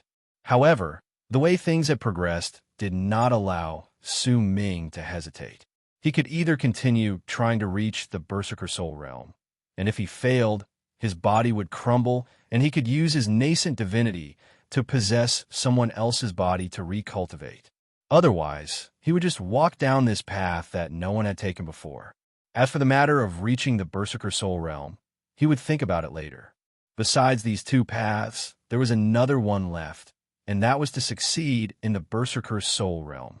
However, Su Ming knew that this was a possibility. Since his cultivation base had not stabilized yet, there were a lot of uncertainties in this forceful infusion of power into his body. It was practically impossible for him to succeed in one go, unless he was given some time to slowly fuse with the power and truly reach great completion in the bone sacrifice realm. Su Ming's eyes gradually calmed down. He sucked in a deep breath and let go of his entire mind to withstand the power coming towards him, letting it be absorbed by all his bones and his flesh and blood. Very soon, all the bones in Su Ming's body started shining with a faint golden light. The first 10 bones on his spine were already shining with a golden light, and a powerful feeling that Su Ming had never felt before rose in his heart. This was a feeling that had completely surpassed the bone sacrifice realm, but it could still be considered as the might of those in the bone sacrifice realm. As he absorbed the power, and all the parts of his body started shining with golden light, the life force and aura that was forcefully surging into his body suddenly froze. Once it froze, a power that caused Su Ming's heart to tremble surged into the sky. It was precisely the time it takes for an incense stick to burn. That power could be seen with the naked eye. As the candle dragon's body disappeared, it gathered together to form a diamond-shaped crystal. That item shone with a brilliant light and charged towards Su Ming's body. With an indescribable speed and presence, it imprinted itself on the center of Su Ming's brows like a stream of flowing light. The instant it touched the center of Su Ming's brows, his body trembled with a loud bang. Stabbing pain shot through the center of his brows, and the crystal pierced through his forehead, branding itself deeply into his body. Su Ming's head fell back swiftly, as if he had been struck by a huge force. His heart roared, and during that instant, he forgot about the danger his body was in, forgot about everything else. The only thing in his head were furious roars that surged into the sky. Those furious roars seemed to have come from an innumerable amount of living beings at the same time. In his muddled state, Su Ming could vaguely see a world crumbling in a large area as the gigantic candle dragon floated in midair with its mouth wide open. The crumbling world did not disappear. Instead, as it crumbled, it continued gathering together, along with all the living beings within it. No matter how they struggled, it was to no avail. Only crazed roars filled with despair were left echoing in the air, and gradually, that world turned into a diamond-shaped crystal that was devoured by the candle dragon in one gulp. Could this be the power of a world? This is the only power of a world plane left after I constructed the undying and imperishable body. All the living beings in the world, regardless of which system of cultivation you choose, even if you have a different name, will still be the power of a world plane in the end. The candle dragon's voice was filled with an ancient air that was unique to it, and it echoed in all directions. Contained within that voice was the accumulation of his life's experiences and epiphanies. You still can't control and understand this power of a world plane, and it won't increase your level of cultivation by leaps and bounds either, but its existence is my true blessing. Possess it, understand it, control it. If you can do it, then on the day you do it, you will discover the wonders of the universe. You will discover that you can control everything. The candle dragon's voice spread out and echoed in Su Ming's mind, causing him to be able to hear it clearly even in his muddled state. It was as if his voice had been branded deeply into his mind. Do you know why living beings practice cultivation? Why are they strong? The candle dragon asked softly in an ancient voice. Su Ming could not answer this question. In truth, the candle dragon did not wish for Su Ming to return either. That's because we have flaws in our bodies. These flaws are different for each race. The source of cultivation is to make up for the flaws in our bodies. But it's not easy to make up for the flaws in our bodies. Usually, only 1 or 2 lives in a race will be able to do this over the course of countless years. Each race uses different methods to discover and make up for their flaws, but at the end of the day, they all need to use the power of a world plane. Just like how in my long life, I came into contact with the immortals before. The immortals' cultivation system is divided into 3 steps. The first step does not involve the power of a world plane, but from the second step onwards, this so-called nirvana is to make up for the flaws in our bodies and be reborn. At that time, what we practice is the power of a world plane. As for the third step, emptiness is the key to reaching perfection as the flaws in our bodies become fewer and fewer. If we can reach the final completion and take the fourth step, then we will no longer have any flaws.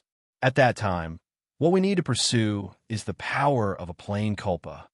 The candle dragon's voice gradually became weaker.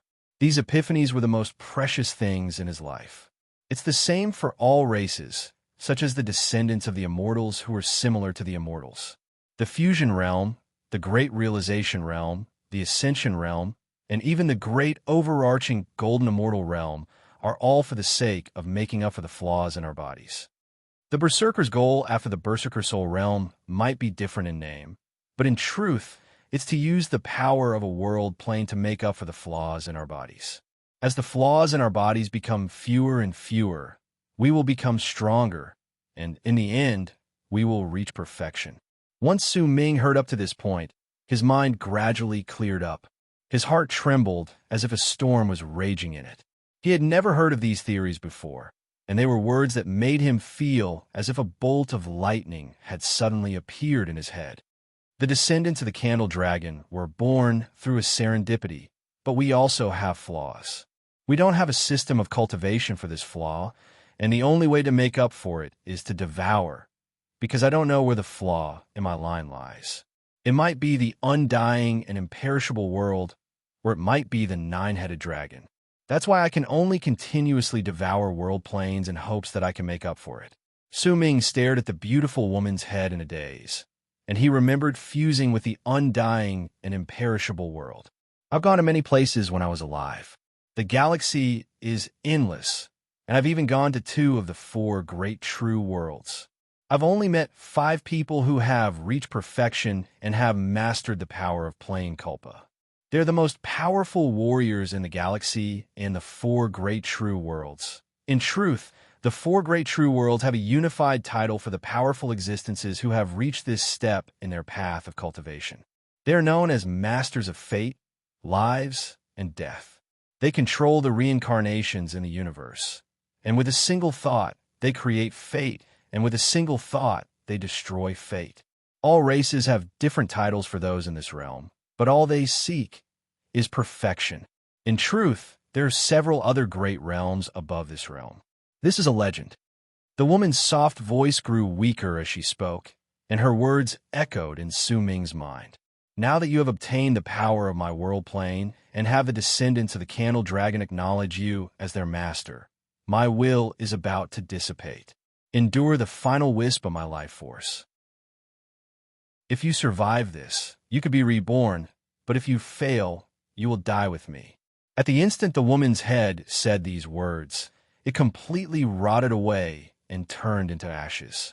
The small snake crawled out from the vortex at the center of her brows and let out a roar. At the same time, an endless amount of fog spread out from the Candle Dragon's gigantic head around Su Ming, and it charged towards him with a bang. As the Candle Dragon's head disappeared, the galaxy above him was revealed, along with the 10th moon that was rapidly disappearing besides the 9 moons in the sky. I beg for recommendation votes. I beg for monthly votes. To be continued. If you like this work, please come Chidian. Come to vote for me. Your support is my greatest motivation. Chapter 524. First, let's talk about cultivation. My understanding has already been explained in the previous chapter. Perhaps there are some deviations, but this is my thinking. Off topic, today's focus is on recommendation votes and monthly votes. It's Monday, brothers and sisters. This week, I've been paying attention to the Jiaoyu Islands incident. The first thing I do every morning is to open the news webpage. Off topic again, cough, it's Monday now. Fellow Taoists, recommendation votes are for the devil, and monthly votes are also for the devil. I'm not off topic this time. I'm begging for all kinds of votes. To be continued. If you like this work, you are welcome to vote for recommendation votes and monthly votes. Your support is my greatest motivation. Chapter 525. The final bit of power that belonged to the Candle Dragon was rapidly disappearing along with its gigantic body. That power charged towards Su Ming and surged into him from all parts of his body, as if it wanted to make him swell up and explode. If Su Ming had not gone through that strange change in his blood, flesh, and bones, then besides using all his strength to absorb this power, so that his berserker bones would continue increasing and he would eventually be forced to attempt the berserker soul realm again, there would be no other way for him to deal with this power. Yet at that moment, Su Ming's bones, flesh, and blood were like a newborn baby. They had a strong desire for the Candle Dragon's life, force, and presence, and like a bottomless pit, he was madly absorbing the power, surging into his body. Cracking sounds came from Su Ming's body. As those sounds echoed in the air, all his bones started rapidly turning golden. His blood, flesh, tendons, bones, and everything else also slowly turned into a faint golden color as that power surged into his body. His entire body was in the bone sacrifice realm. This sort of change that had never happened before, and perhaps would never happen in the future, appeared on Su Ming's body under the Candle Dragon's blessing. He could clearly feel his own strength rising to an unimaginable degree. The feeling as if he had the sun, moon, and stars in his hands made Su Ming's hair move without wind, and he looked like a golden god of war as he stood there at that moment. He closed his eyes, and his entire body shone with golden light. If there was anyone else in this place, then they would definitely be shocked when they saw Su Ming. The presence spreading out from his body was clearly that of a berserker in the bone sacrifice realm, but that presence gave off a feeling that it was so strong that it was even more terrifying than that of a berserker in the berserker soul realm. This was a contradiction, but it was a feeling that truly existed. As the candle dragon's remaining power surged into Su Ming's body and the gigantic candle dragon started disappearing right before his eyes, everything around Su Ming turned into ashes, revealing the sky, the earth, and the sky of the world of Ninein. At that moment, Su Ming's eyes flew open and golden light shone in them. That golden light seemed to be able to pierce through space and the world, turning into the most brilliant light in the world. It was a terrifying sight that could take away people's hearts and souls. Golden light filled Su Ming's body. He did not waste even a single bit of the candle dragon's power. Besides the power he gained after he reached the nascent soul transformation realm, all the other power had turned into his flesh and bones. 6/10 of his bones had turned into berserker bones. It was the same for his flesh and blood. The path he wanted to walk down would be different from all the other berserkers in the future. Even the first god of berserkers had never walked down this path. This was a path that belonged to Su Ming, his path of serendipity in the undying and imperishable world. Su Ming had come to understand the fusion between the past and the future, understood the fusion between the positive and negative. At that moment, his body was also undergoing a bone sacrifice realm in a way that had never appeared before in the world.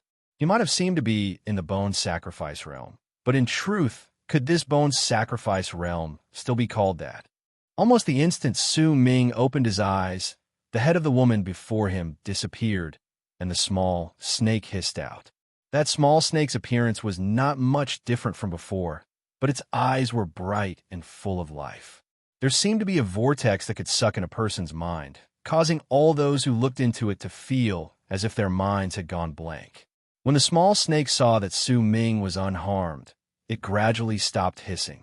It flew into midair, and pain as well as resolution appeared on its face.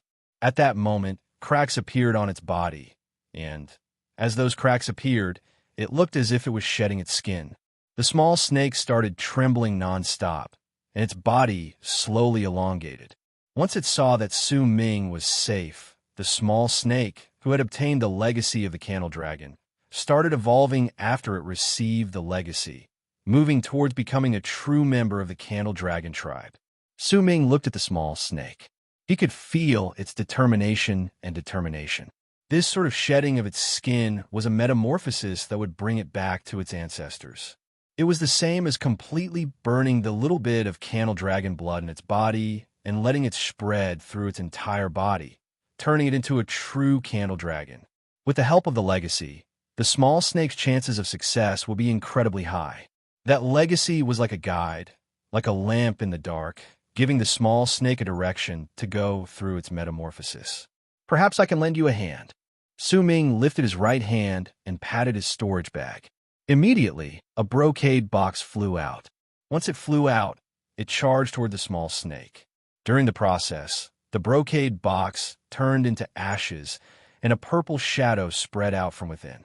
That item was the purple harmony Su Ming had obtained from the Phantom Fong tribe outside Freezing Sky clan.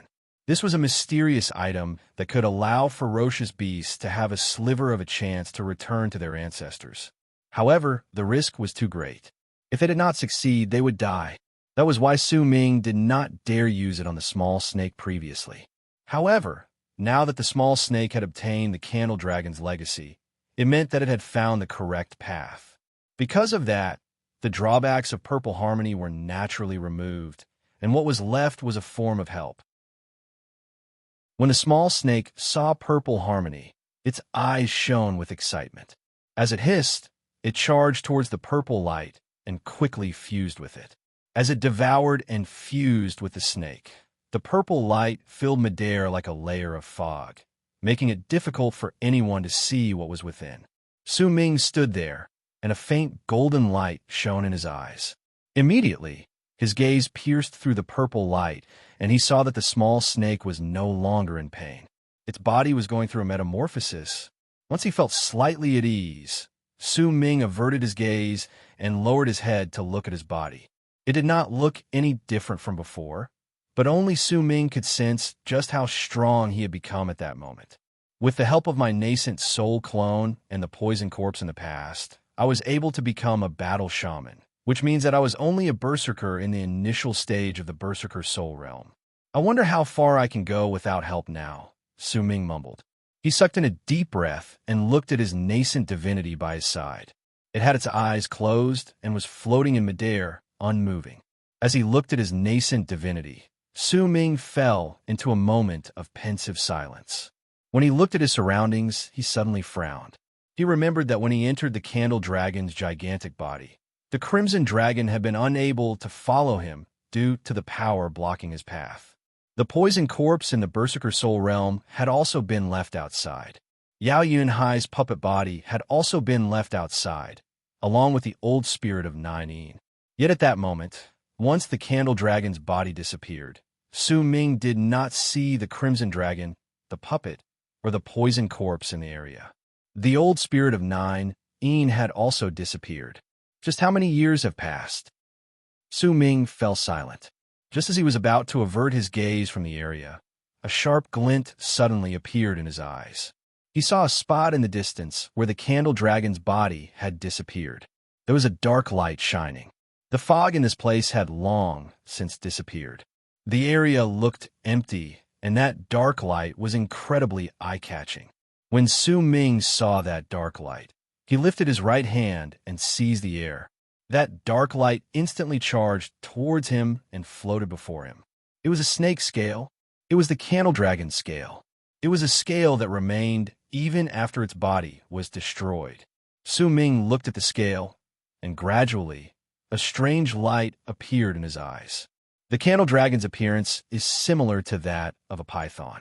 Then the scale left behind after its body disappeared. A glint appeared in Su Ming's eyes. Immediately, the illusory nascent divinity that had been floating beside him opened its eyes. A brilliant light appeared in its eyes, and with a single move, it disappeared as if it had fused into space. After a moment, snake scales charged towards Su Ming from the spot where the Candle Dragon's body had disappeared. Together with the previous scale, these 5 snake scales floated before Su Ming and shone with a strange dark light. Almost at the same time the snake scales arrived, the air beside Su Ming distorted and his nascent divinity appeared. Without stopping, it closed in on Su Ming and fused into his body. The final main ingredient for the welcoming of deities is a python's tail scale. I wonder if the Candle Dragon scale has the same effect. If it does, then I'll be able to create the welcoming of deities, Su Ming mumbled to himself.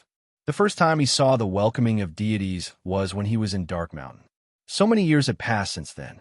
If he could use this scale, then he would have finally managed to gather all the ingredients he needed.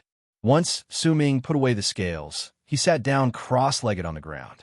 As he waited for the small snake to go through its transformation, he spread his divine sense outwards and spread it in all directions. However, his nascent soul had just reached soul formation and needed some time to nourish itself. That was why he did not spread his divine sense too far outwards. Yet even if he only spread out a little, everything he saw within the range of his divine sense still made Su Ming's heart tremble. Gradually, Su Ming's expression changed.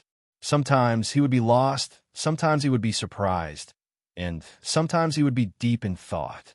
The world he saw with his divine sense was greatly different from what he remembered. This made him uncertain as to just how many years had passed in the world outside. Besides, since he could not spread his divine sense too far, that was why he could not sense the Crimson Dragon, the poisonous berserker soul snake, and the puppet's existence. However, a cold, dark look gradually appeared on Su Ming's face. Time trickled by, and in the blink of an eye, 10 days went by. During these 10 days, Su Ming continued sitting on the ground. He had already retrieved his divine sense and was using these 10 days to stabilize his cultivation base. The small snake had also completed its transformation 10 days later. As it let out a shocking hiss, The purple hue in midair disappeared, and what appeared before Su Ming was a light red snake that was about the length of an arm and as thick as 2 fingers. There was a bump on the snake's head, and there was a crack at the center of its brows. That crack was its third eye, but it was still shut and never opened. There was a profound look in its eyes. No matter where it looked, the air around its eyes would distort, as if wisps of an unknown power were continuously being absorbed by its eyes. There was a murderous air in the small snake's hisses, but once it finished hissing, it looked towards Su Ming, and reliance as well as gentleness appeared in its eyes. It charged towards him and let out happy, low cries beside him, as if it was a child playing in front of an adult. Su Ming smiled faintly and looked at the small snake. After a long while, he lifted his head and looked at the sky. "Come, let's leave this place. Master Huang Fu has started a new book, and it's called The Divine Throne. The Divine Creation of the Divine Throne is a good name. All of you can go and take a look. Also, today is Monday. Fellow Taoists, give me your recommendation votes. To be continued. If you like this work, please come to Chidian. Come and give me your recommendation votes or monthly votes. Your support is my greatest motivation." Chapter 5:26. After an unknown number of years had passed since Su Ming stepped into the Candle Dragon's burial ground, he left the place with the small snake. When he walked out of the region, he stood on the mountain and turned his head around to cast a glance behind him. The fog had long since disappeared from the Candle Dragon's burial ground. When he looked over, the Candle Dragon's gigantic body was no longer there. The scenes he had gone through when he stepped into this place all those years ago appeared in Su Ming's head. The murderous aura in the fog, the fight within the Candle Dragon's body, the cycle of reincarnation in the undying and imperishable world, and the change that eventually turned into a blessing and a test. All of this was like a dream from a long time ago to him at that moment. It felt a little surreal. After all, his soul had been in the undying and imperishable world for far too long. He might have woken up from his dream, but it would still be difficult for him to recover within a short period of time. After some time, Su Ming averted his gaze. The small snake coiled around his shoulder and also looked at the Candle Dragon's burial ground. A reluctance to part gradually appeared in its eyes. To it, this was the place where its people lived. This was the place where it was reborn. This was also the place that truly turned it into the Candle Dragon's holy land. Su Ming left. He took huge strides towards the sky and walked towards the direction of Shaman City in his memories. He might have spread his divine sense outwards, but did not cover a large area. It only covered the area nearby. If he wanted to know just how many years had passed in this place, then he had a feeling that he could find the answer in Shaman City. His muddled memories slowly became clearer as he woke up.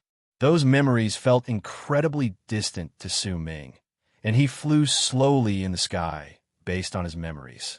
He did not run into any shamans on the way, but the land he saw was very different from what he remembered in the past. He remained silent throughout the journey.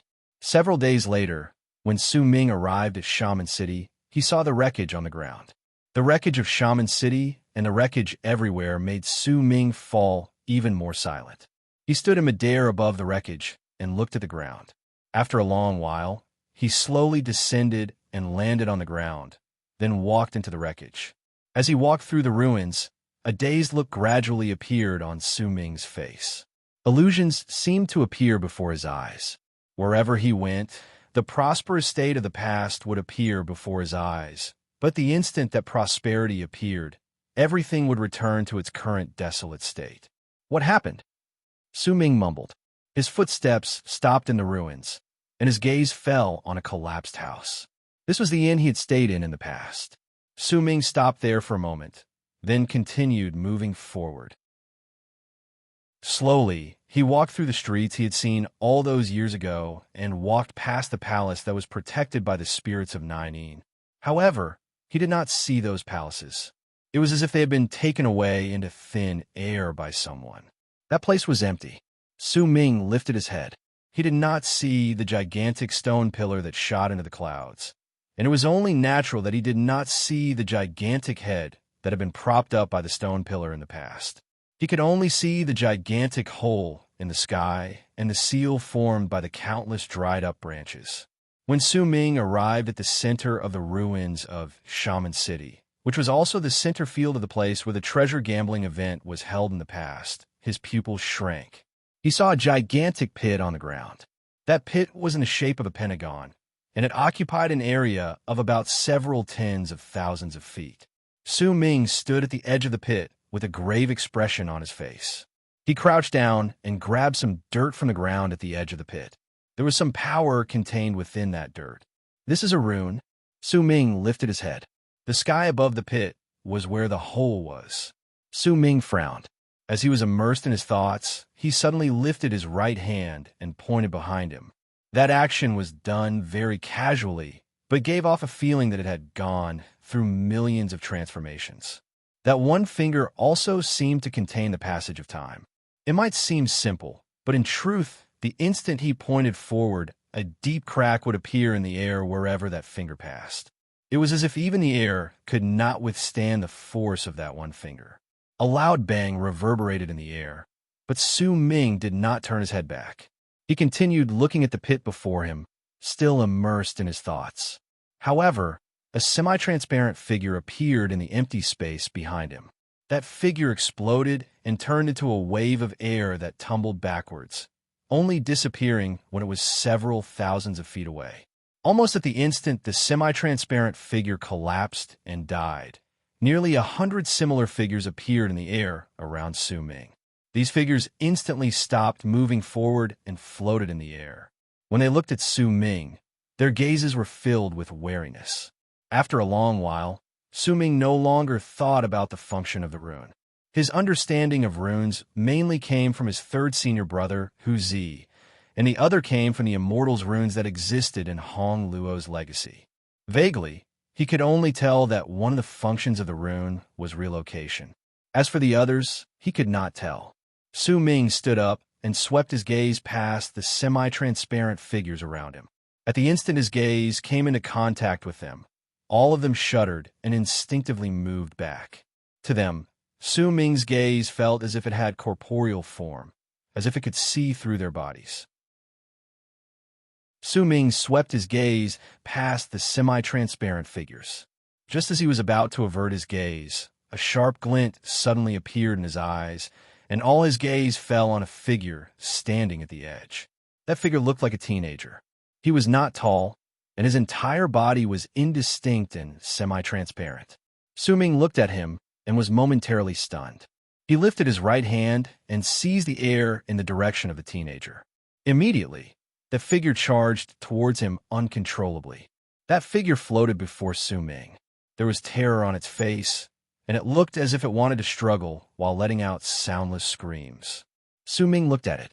That figure might be indistinct, but if he observed it from a close distance, he could still see the general outline of its face. As he continued looking at it, a complicated look gradually appeared on Su Ming's face. "Oh!" Su Ming thought about it for a long time before he finally remembered who the person before him was. This was one of the two teenagers who had followed him into the world of Nineteen. Just what happened here? Su Ming let go of his hand, and Ahu retreated swiftly in terror. Su Ming watched him leave, then gradually closed his eyes.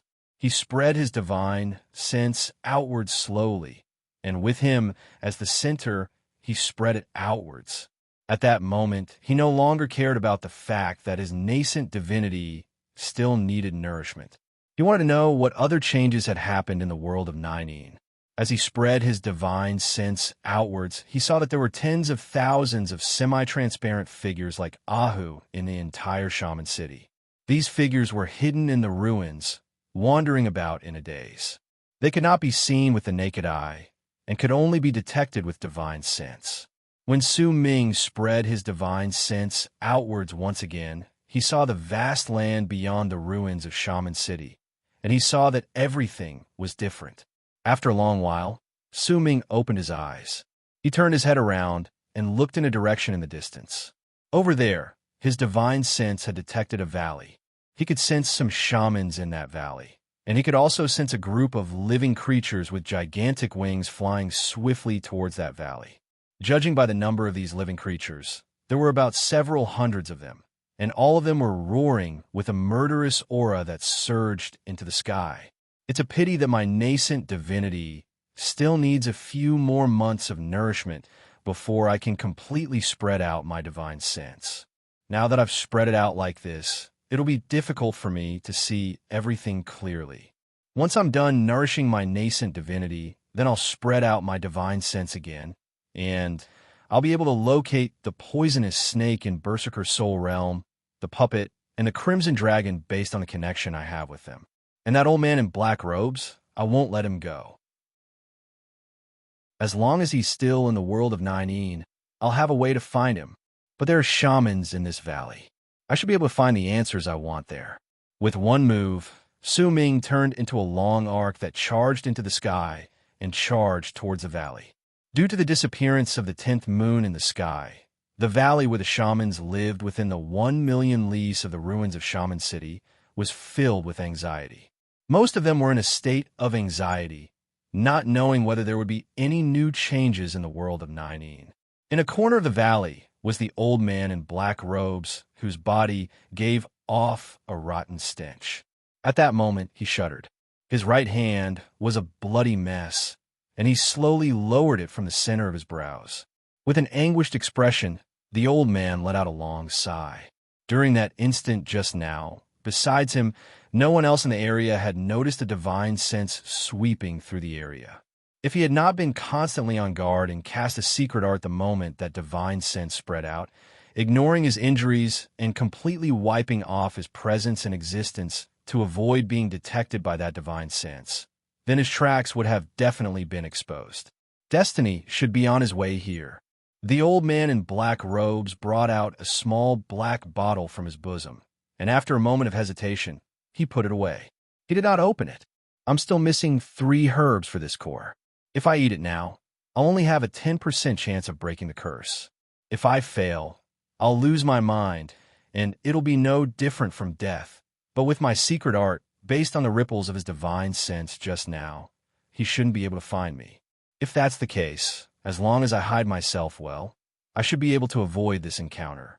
The old man in black robes hesitated for a moment before he got up and returned to his stone cave. Once he sat down cross-legged, he circulated his power with all his might to continue activating the secret art. If it wasn't because of the curse on me, then even if he didn't come looking for me, I'd still go and look for him. As long as I have 3 more years, I'm confident that I'll have a 50% chance of breaking the curse on this core. The old man in black robes shook his head and quelled the anxiety in his heart before he immersed himself in meditation. Almost at the moment the old man immersed himself in meditation, a black cloud charged towards them from the sky outside the valley where the shamans lived. Within that black cloud were hundreds of strange creatures with black wings and murderous expressions.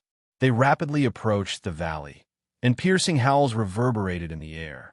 All the shamans who heard those howls immediately had their expressions change drastically, and fear and hatred appeared on their faces. The appearance of the black cloud immediately caused the shamans in the valley to be on guard. Most of the shamans shrank into their cave abodes and stared at the long arc in the sky in the distance. All of them were incredibly nervous.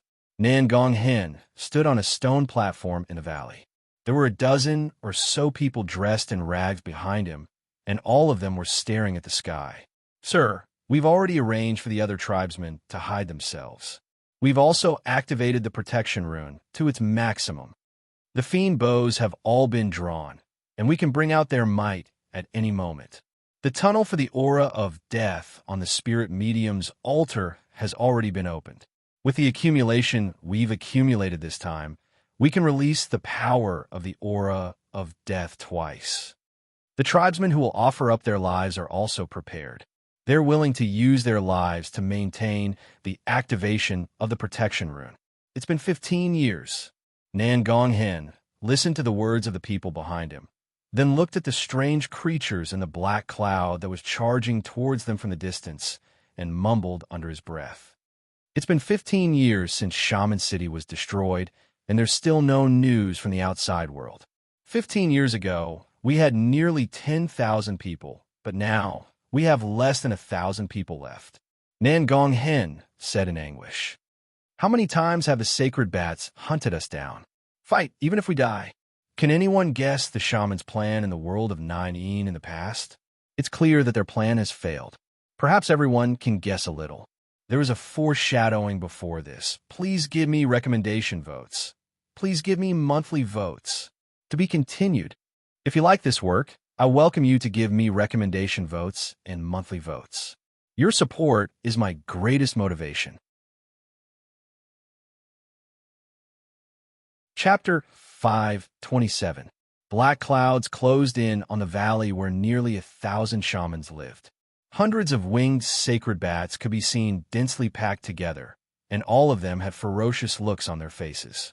Their sharp teeth were bared, and their eyes shone with a murderous red glare that covered the sky and earth. These sacred bats looked incredibly terrifying. Not only were they completely black, they were also 3 times the size of a normal shaman. They looked to be nearly 20 feet tall, and their arms were thick and strong, as if they possessed the strength to tear a person apart. They did not have any clothes on their bodies, but were covered by an endless amount of fine feathers, making them look like long robes. Almost every single one of these sacred bats held a circular blade in their hands. Those blades were crimson red, as if they were dyed in fresh blood. Roars reverberated in the air, and under the illumination of the bright moon in the sky, the sacred bats approached the valley where the shamans lived like ferocious fiends. How is Senior Taimu? Nan Gong Hen, who had some white hair on his temples, stood on the balcony in the valley. He looked at the sacred bats coming from the sky and asked in a low voice. Senior Taimu is still asleep. He doesn't show any signs of waking up. He was injured too badly last time, and we don't have enough medicine here. Even if he wakes up, his power will fall by a large margin. After a period of silence, one of the dozen-something people beside Nan Gong Hen said in a low voice, What about Senior Heya? Nan Gong Hen sighed and continued asking. We sent someone to invite Senior Heya, but for some reason, he suddenly went into isolation and refused to see anyone. He even closed his cave abode. As they spoke to each other, the black cloud in the sky tumbled about and descended swiftly. At the same time, piercing roars filled with excitement reverberated in the air, and 8 sacred bats charged down from midair towards the valley. These 8 sacred bats were incredibly quick, and they were about to close in on them. Nan Gong Hen glared at them, and killing intent appeared in his eyes. The dozen-something people behind him did the same. Some of them had even clenched their fists tightly, and a vicious look appeared on their faces. They were not the only ones. The shamans who were hiding in the valley were also watching this scene. This was a nightmare in their dreams, but in their eyes, it was a cruel reality.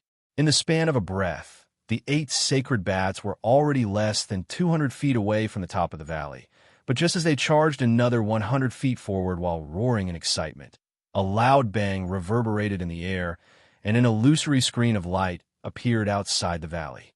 At that moment, that screen of light was rippling furiously, and the 8 incoming sacred bats crashed into it. However, they were not injured in the slightest. Their bodies were only jolted back more than 100 feet. The sacred bat strategy is still the same as before. There's no change. They're still luring our people out to fight against them, and from there, they'll treat us as their prey. The strength of their physical bodies is equivalent to that of a berserker at the peak of the middle stage of the bone sacrifice realm. Compared to the last time they came, they are slightly stronger. By my estimations, the next time they come, the strength of their physical bodies will be at the level of a berserker at the later stage of the bone sacrifice realm. There was a thin old woman among the dozen-something people behind Nan Gong Hen. Her face was old and her eyes were bloodshot as she spoke in a low voice. The normal members of the sacred bats who came to invade this time have all become much stronger. Then the violet thread sacred bats among them should have already reached the level of a berserker at the later stage of the bone sacrifice realm. As the old woman spoke, The screen of light that had bounced off the 8 sacred bats in the valley started shining with a powerful light. These rays of light intersected with each other in midair and turned into a gigantic net that charged towards the 8 sacred bats that had been bounced off, as if it wanted to envelop all of them within. Yet the instant the net of light closed in on them, one of the 8 sacred bats lifted his right hand and placed it on his chest. A complicated and difficult to understand incantation tumbled out of his mouth, and as those incantations reverberated in the air, the space behind that sacred bat was immediately torn apart, and a gigantic blood-red bat rushed out. That blood-red bat was several dozens of feet big. Once it rushed out, it let out a roar and charged towards the net. The instant they crashed into each other, the blood-red bat exploded and turned into hundreds of rays of red light that crashed straight into the net of light. The sky and earth roared, and the net of light immediately shattered. The hundreds of rays of red light swam about in all directions as if they possessed life, looking like hundreds of crimson-red ghosts. The strength of their divine abilities has also increased by quite a large margin. The difference compared to last time is very clear.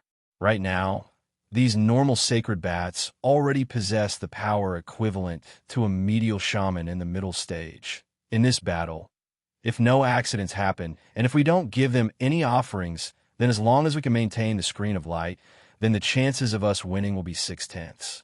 But the price we have to pay will be the lives of 300 to 500 of our tribesmen being drained by the screen of light, the old woman said in a low voice, and there was a hint of grief in her voice. Nan Gong Hin fell silent. All the people behind him also fell silent at that moment.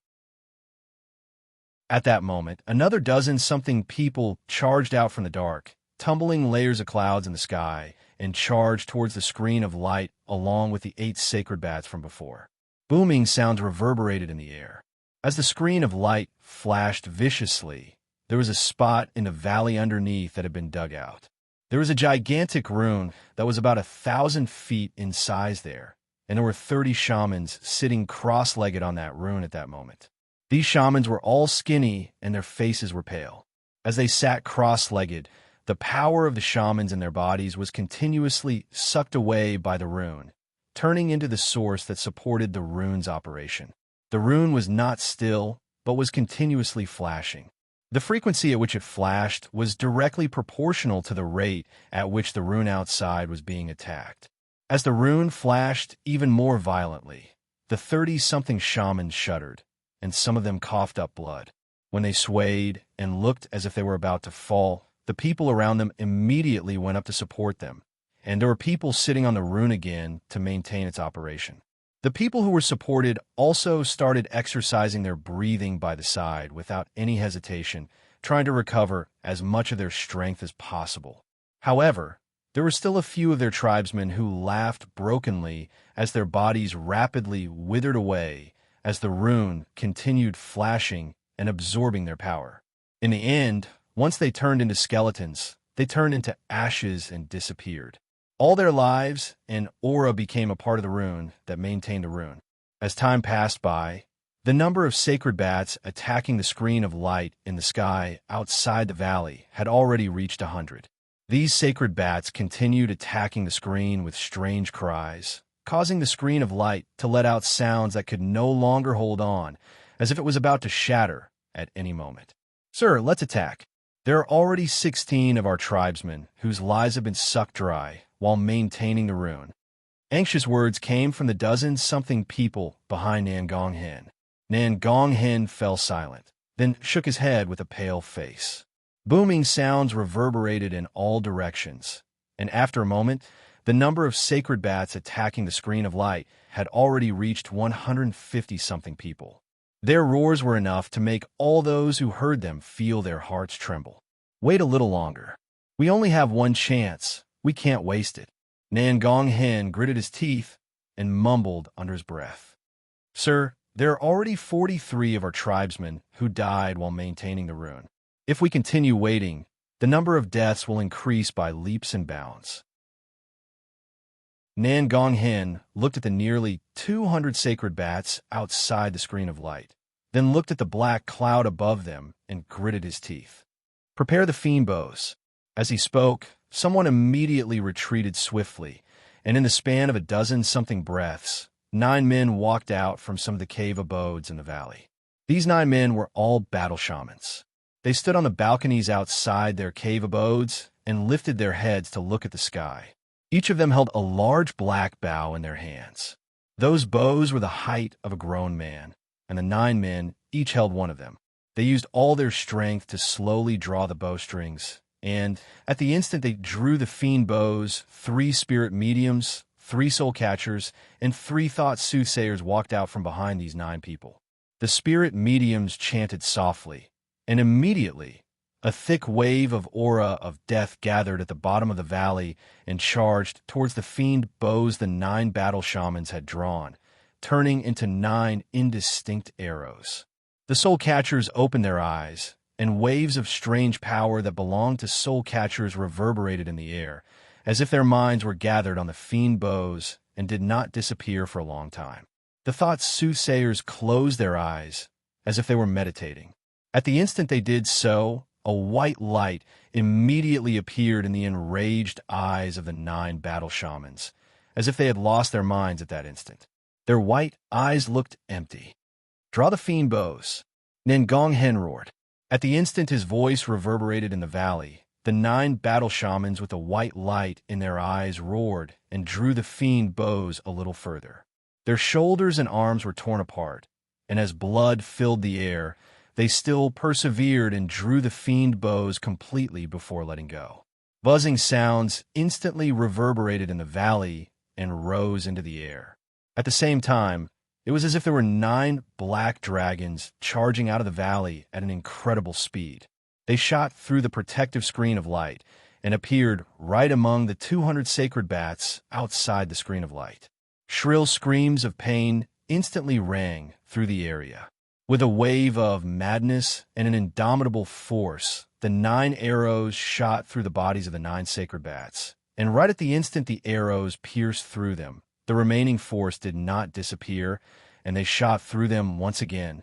Booming sounds spread out, and all the sacred bats who were pierced by the arrows exploded with a bang, turning into flesh and blood that spilled everywhere. Each of the 9 fiend arrows took at least 3 lives. When the remaining force from the 9 arrows disappeared, they did not disappear. Instead, they exploded with a bang, and as they did so, they turned into a layer of aura of death that enveloped the sky outside the screen of light. With the aura of death as a guide, release the power of the aura of death once. Nangong Hen let out a loud roar, and the valley instantly trembled. Wisps of aura of death charged up from the ground and gathered together with the valley as the center, causing the entire valley to become indistinct. At the same time, as the aura of death spread out in a large area, several breaths later, it turned into an explosion.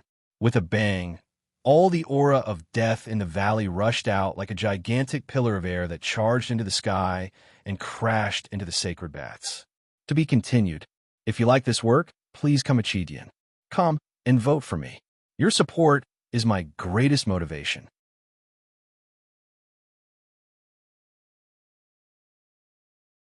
Chapter 528. Booming sounds reverberated in the air and gradually disappeared.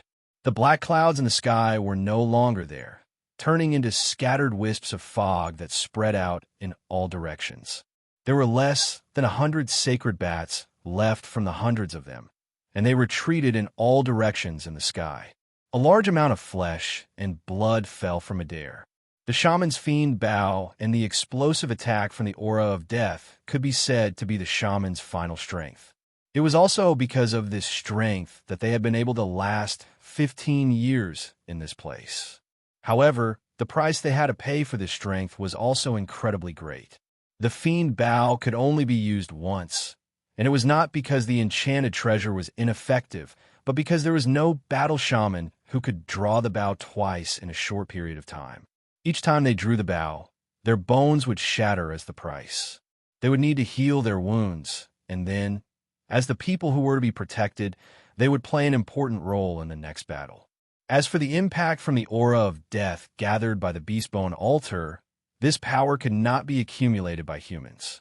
It could only be accumulated over time, and over the past 15 years, Nangonghen had only accumulated enough power to release it 5 times. He could only gather it once every 3 years. There might be one more time left, but there was still a long way to go before the next 3 years. Send the offering. Nangonghen lowered his head, unwilling to continue watching. He knelt down on one knee on the ground and clenched his fists. The people behind him also knelt down on one knee on the ground with grief on their faces. Almost at the same time they knelt down, all the shamans in the valley also knelt down in silence and grief. They were kneeling down towards the 20 shamans. These 20 shamans were all old men. They flew up slowly and moved towards the screen of light. There was a sentimental smile on their faces. They were sentimental about their own fate, and they were smiling as they looked at their own people. They were willing to become the offering because they knew that they would not live for long. If their deaths could bring a period of peace to their people, then their deaths would be worthwhile. As all the shamans knelt down and worshipped them in grief, the 20-something old men shot through the screen of light and appeared outside the valley, charging towards the 100-something sacred bats who were still lingering in the sky and had not left. The sacred bats roared and flew towards them, and a massacre began. There was no resistance in this massacre, only a bloody death. When all the shamans saw this scene, they fell silent, and their grief grew stronger. When the 20-something old men were tortured to death by the sacred bats spread their wings and flew into the distance. Nangonghen lifted his head. His eyes were bloodshot. They had been here for 15 years and had fought against the sacred bats many times. They knew that this race in the world of 9 loved to hunt. They usually came in large groups, and if they did not manage to hunt, they would not give up and would only come in greater numbers. That was why the shamans could only send out this so-called offering to satisfy the sacred bat's desire to hunt once they were slightly defeated. Only by doing so could they exchange for a few days of peace. Besides, if they sent out their offerings without fighting, it would be useless. They had to injure or kill the sacred bats. Only then would it fit the sacred bats' hunting ritual. This was something that Nangonghen and the others who had been here for 15 years all understood. We still sent out our tribesmen as sacrifices. We have a 6/10 chance of winning, but the price is too great. The old woman behind Nangonghen said in a low voice. 67 people died while maintaining the rune, and the 20 people who willingly became sacrifices, we lost 87 people this time. The battle shaman's fiend bow will need half a year before it can be used again. We don't have enough medicine to heal our wounds.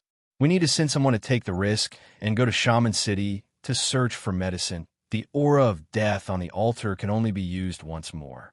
As Nangonghen listened to the people behind him report the results of the battle, a dazed look gradually appeared on his face. 15 years ago, he did not manage to leave due to the drastic change. Instead, he stayed here and waited for the shamans to save him. At that time, there were nearly 10,000 of them. There were many ladder shamans among them, but as they fought and killed, their numbers dwindled, and in the end, they split up and some of them went off to who knows where. Gradually, due to his status, he became the leader of this place. He watched his tribesmen die one after another, and up until now, his future was filled with confusion. He did not know where it was. Perhaps the world outside has already forgotten about us. Perhaps the catastrophe of the Eastern Wastelands has already happened, and the world outside has gone through a drastic change, and no one remembers that we still exist in the world of 9. Perhaps we will never be able to leave this place, and can only die in battle. Where's the future? Nangonghen's face was ancient, and he sighed in his heart. However, at the instant he looked towards the sky in the midst of his confusion, his expression immediately changed drastically. Besides him, the dozen-something people behind him also had their expressions change. In fact, there were quite a number of shamans in the valley who also looked at the sky with terror and shock on their faces the instant they saw it. Nan Gong Hen saw with his own eyes that there was a black fog that was several times larger than the black clouds from before in the distance. It was rolling towards them, and the sacred bats that would occasionally show themselves in the fog were a terrifying sight to behold. By the looks of it, there were nearly 1,000 of them. They were heading towards the valley. I see violet thread sacred bats. There are a lot of them. This has never happened before. In the past, once a batch of them scattered, they would only start hunting again after at least half a year. There's so many violet thread sacred bats here, and there must be golden thread sacred bats among them. The chances of us winning this battle are practically zero. Even if all our tribesmen keep the rune running, we won't be able to last for long. Activate the protection rune at full force. Prepare the aura of death to charge forward. Have the backup battle shamans with fiend bows draw their fiend bows, even if they die. If they're just passing by, then it's fine. If they're not, then tell all our tribesmen that it's time for the final battle. We've waited 15 years for this moment of life and death, and it's finally here. Nan Gong Hen said in a low voice with a grim expression on his face. Once Nan Gong Hen said these words, someone immediately passed down the order. At that moment, all the shamans on the rune in the valley had resolute looks on their faces. They sat down cross-legged in the rune and offered up all their strength. Within the cave abodes in the valley, the shamans stood silently at the edges of their cave abodes and looked at the sky. They wiped off the fog on their bodies and circulated their cultivation bases with resolute looks on their faces. Some of the children who were born during the past 15 years were in their mother's arms and looked outside. They looked at their fathers, and fear appeared in their pure eyes. But there was an even greater desire to die together with their fathers. There were also quite a number of old men who stood outside their cave abodes. Their ancient faces were filled with the signs of time as they looked at the sky, prepared to use their deaths in exchange for their dignity. All the shamans looked at the sky and watched the black fog tumbling about. They wanted to know whether they were just passing by or whether their target was where the shamans were. The instant the black fog stopped in midair above the valley, all the shamans who saw this understood that the time for the final battle had arrived. Nan Gong Hen gritted his teeth, and madness appeared in his eyes. He watched as the black fog stopped for a moment. Then suddenly, as if it had exploded, hundreds of howling sacred bats descended from it. The instant these people charged down, Nan Gong Hen let out a low roar. His body suddenly rushed out, and behind him, more than 10 followers also rushed out. If we fight, we will die. If we don't fight, we will still die. But if we fight, we will die without regrets. We've waited for 15 years, but the reinforcements from the outside world have never come. Perhaps they've already forgotten about us and given up on us. Where's the future? It's in our hands. We won't wait anymore. We want to fight a great battle. If we win this battle by a stroke of luck, then we will no longer be shamans. We will form our own tribe. We will control our own fate and pursue our own future. If outsiders won't save us, then we will save ourselves. From now on, we will call ourselves Fated Kin. Nan Gong Hen lifted his right hand and seized the air. Immediately, a long spear manifested in his hand. Fated Kin. From now on, we are no longer shamans. We are Fated Kin. Low roars came from the mouths of all the shamans in the valley. Aura of death impact. As Nan Gong Hen roared, the aura of death in the entire valley immediately gathered together once again and turned into a powerful impact that charged upwards. It shot through the protective screen of light and crashed into the incoming sacred bats. The instant booming sound surged into the sky and reverberated in the air. Nan Gong Hen let out a loud roar. Fated Kin will kill them. One figure after another rose up in the valley. This rise was like the rise of a nation. It was a kind of crazed struggle in the face of oppression, under the shroud of death, after 15 years of waiting. It was a cry of unwillingness, a release that disregarded everything.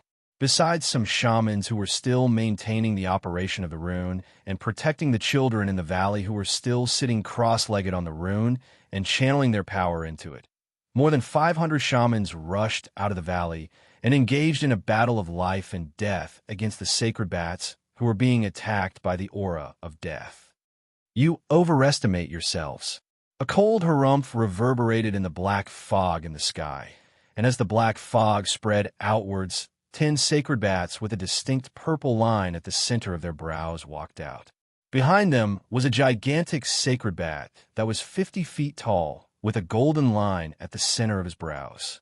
With a cold harumph, he lifted his right hand and pushed downwards. With it, the aura of death that was charging towards him immediately froze, then exploded with a bang and spread out in all directions, causing a large amount of its power to instantly dissipate. The sacred ancestor is about to awaken, kill all the tribes from the world outside, and offer them up as sacrifices. We sacred bats will be taking this 9 sacred altar. More sacred bats charged towards the shamans as they roared in excitement. It was also at that moment that Su Ming walked towards them with a calm expression in the sky, not too far away from them. The small snake on his shoulder lifted its head and stared straight ahead before letting out a hiss. Su Ming frowned. When he took a step forward, his speed instantly increased exponentially, stirring up a piercing sound that sliced through the air. Please recommend me. To be continued. If you like this work, please come Achidian. Come and vote for me. Your support is my greatest motivation. Chapter 529. This was a frenzied massacre. Compared to the shamans who lacked medicine over the past 15 years and were at a loss and did not know where their future lay, these sacred bats were incredibly powerful. Too many shamans had died during these 15 years as they continuously fought back. Most of their powerful warriors had died, and besides the old and the young, there were not many who remained as the core of their power. The destruction of their wills also caused the shamans to feel fear towards the races in the world of 9 from the depths of their hearts, especially when a golden thread sacred bat had appeared among the sacred bats this time. This was the second time in the past 15 years that a golden thread sacred bat had appeared, but it was clear that the golden thread sacred bat this time was much stronger than the one 10-something years ago. Nan Gong Hen's words and actions could only stir up the shaman's blood for an instant. But as the massacre continued, this so-called hot-bloodedness did not last for long. Shrill screams of pain rose into the air. In the face of the tall, sacred bats, the shamans usually fought back helplessly. Even if they struggled, the sacred bats had bodies that were on par with those of berserkers and divine abilities that surpassed those of the shamans. They also had a great number of sacred bats. To the shamans, this battle was nothing but devastating. It was especially so for the dozen-something violet thread sacred bats. Each of them possessed the power equivalent to a ladder shaman in the shaman tribe and a body equivalent to a powerful berserker in the berserker soul realm. Wherever they went, cruel laughter would reverberate in the air, and all the shamans who stood in their way would be torn apart. They did not even need to cast any divine abilities. Their strong hands could replace everything.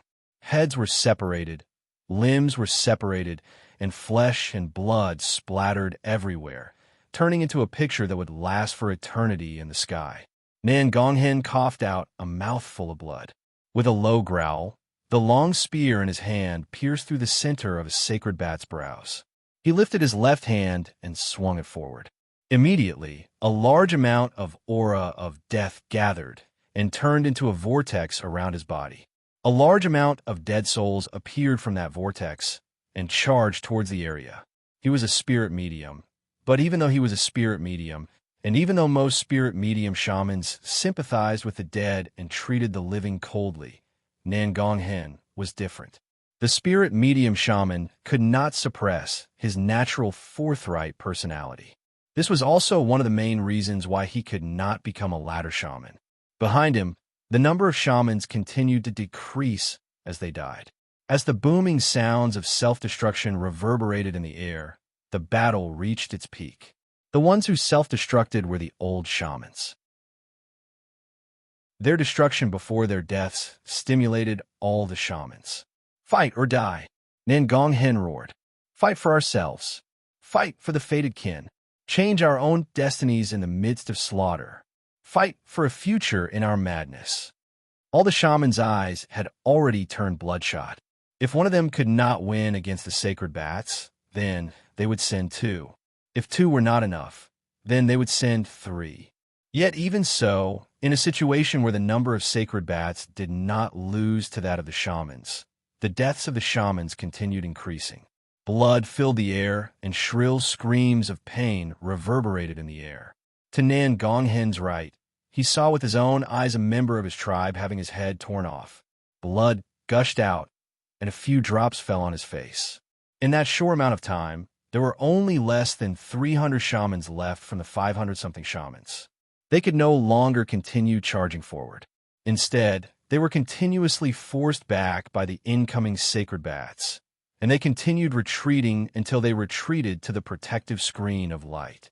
Despair filled Nan Gonghen's heart. He watched his tribe members die one by one, watched the faces he had been familiar with for the past 15 years shatter.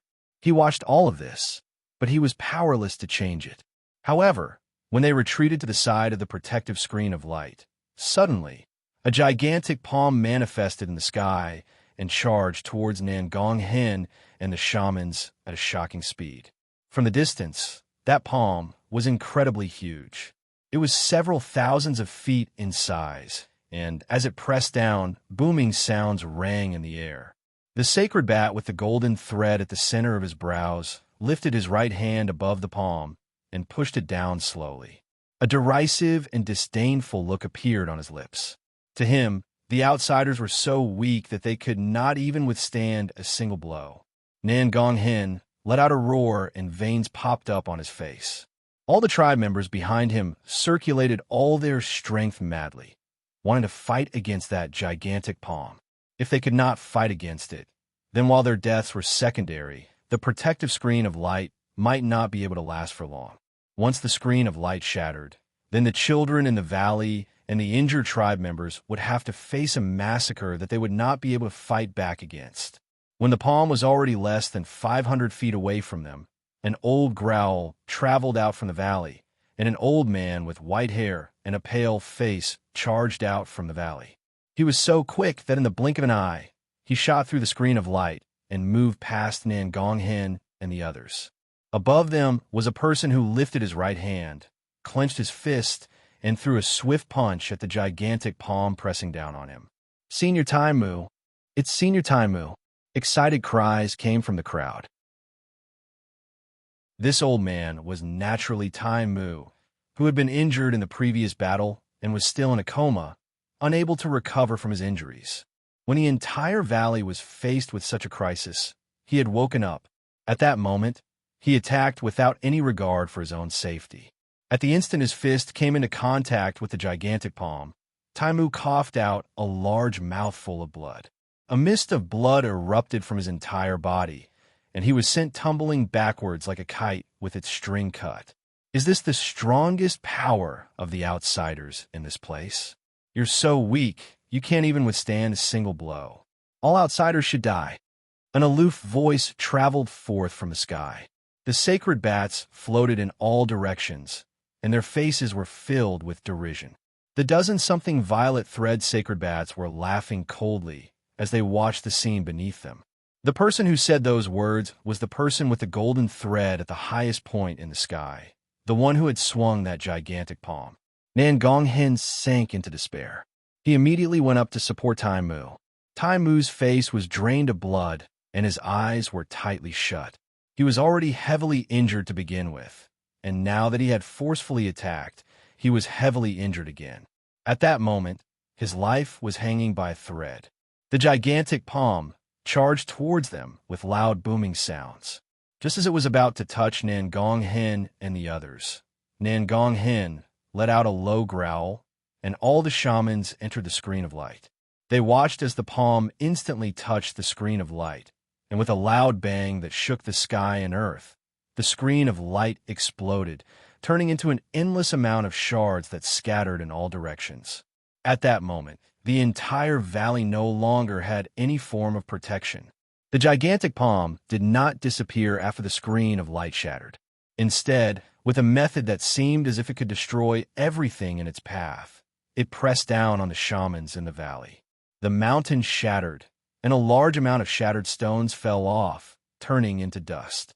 The ground could not withstand the power of that palm, and cracks appeared on the ground, as if it was about to crumble. There were no corpses near the rune in the valley, only layers of ashes. During that instant, all the people in the area had turned into dust as the rune crumbled. As shattered stones fell from the cave abodes, the children hugged their mothers tightly in fear and closed their eyes, waiting for death to arrive. Nan Gonghen laughed brokenly and lifted his head to look at the palm. Despair appeared on his face. The future is there. Let it end like this. At that moment, the golden thread sacred bat's aloof words were still reverberating in all directions, and the disdain in those words was clear as day. All outsiders should die. Yet right at that instant, the instant that aloof voice reverberated in the air and the gigantic palm was less than 300 feet away from Nan Gonghen and the others, right at that moment when all of them had already fallen into despair. A voice that was just as aloof as the golden thread sacred bat suddenly traveled forth like a thunderclap, with a momentum that surpassed that of the golden thread sacred bat. That was the first word spoken by that voice. When that word traveled forth, all the sacred bats in the sky felt a violent gust of wind charging towards them from the distance.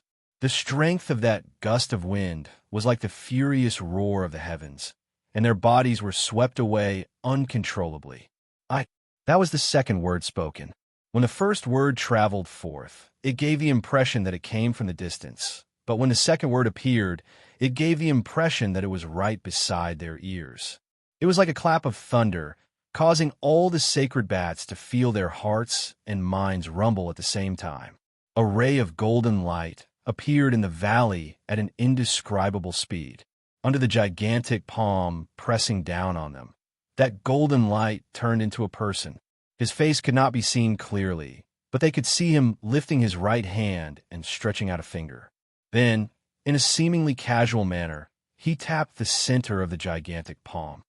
Yes, that was the third word spoken. It was so calm that it gave off a feeling that it contained some sort of law in the world and replaced all other sounds in the area. Compared to the palm, that person was incredibly tiny, but the instant his finger touched the gigantic palm, a shocking boom reverberated in the air and spread through the area of several hundreds of leagues.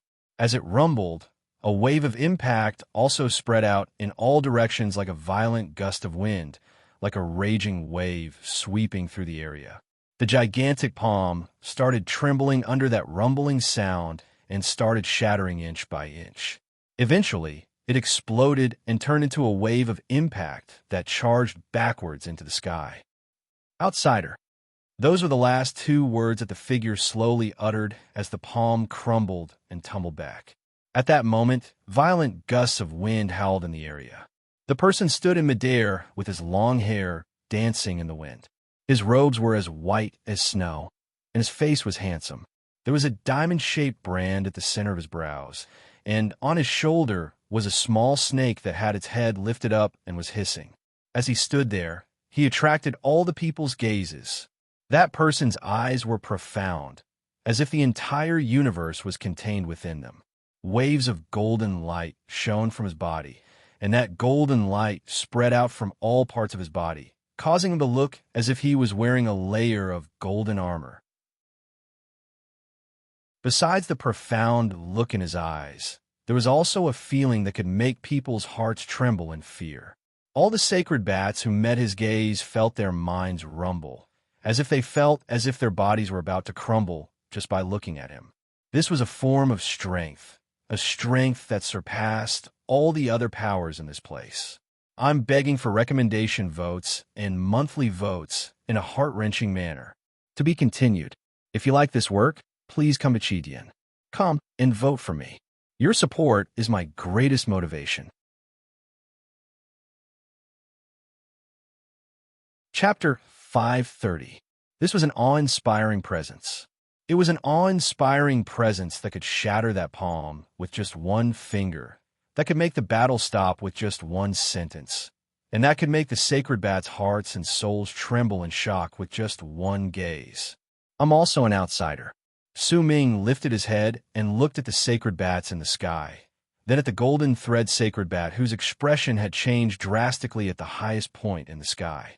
The bloodshed and slaughter in this place caused Su Ming's expression to turn dark when he arrived.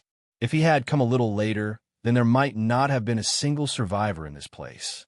If that was the case, then he would have had to go through a little more trouble to get the information he wanted.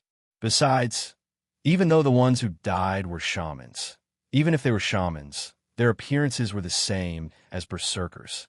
Even if the cultivation methods they practiced were different, they were still considered humans. However, these living beings in the sky had wings that were like those of bats, a clear sign that they belonged to another race in this place. Their appearances were incredibly strange, but in Su Ming's eyes, they were somewhat similar to the wings of the moon. He let out a cold harumph, and as the sacred bat's expressions changed rapidly, he took a step into midair. The golden thread sacred bat in the sky let out a piercing howl at that moment. As he howled, the sacred bats around him put on ferocious expressions and madness and charged towards Su Ming, especially the dozen-something violet thread sacred bats. They were right at the forefront and rushed towards Su Ming. Su Ming's expression remained dark. His entire body was filled with golden light, but he did not cast any divine abilities. Instead, he lifted his right hand and clenched his fist before hurling a punch forward. 6/10 of his bones had already turned into berserker bones. Su Ming could only make a general judgment towards the strength of his own level of cultivation. He did not have time to compare it in detail. These sacred bats were perfect for him to use as a test for his level of cultivation. That punch landed in the air, and the entire world instantly roared. The golden light on Su Ming's body abruptly grew to a piercing degree, as if he had turned into a sun. The instant he threw that punch forward, cracks appeared in the air and turned into a gigantic black vortex. That vortex charged forward, and all the sacred bats who came into contact with that vortex were sucked in as they let out shrill screams of pain. They were torn to shreds, and as they screamed in pain, they crumbled. Su Ming took a step forward. At the instant his foot landed, the world shuddered, and dimensional cracks appeared under his feet, as if they could not withstand the pressure. As they spread out with cracking sounds, the dozen-something violet thread tribe members closed in on him. Su Ming did not dodge. He drew a line in the air with his right hand and tapped one of the violet thread sacred bats. That violet thread sacred bat let out a low growl and pressed his right hand against Su Ming's finger, intending to use his powerful physical strength to fight against Su Ming's attack head-on. He turned his left hand into a claw and swiped at Su Ming's chest. He was already prepared to have half of his body crumble.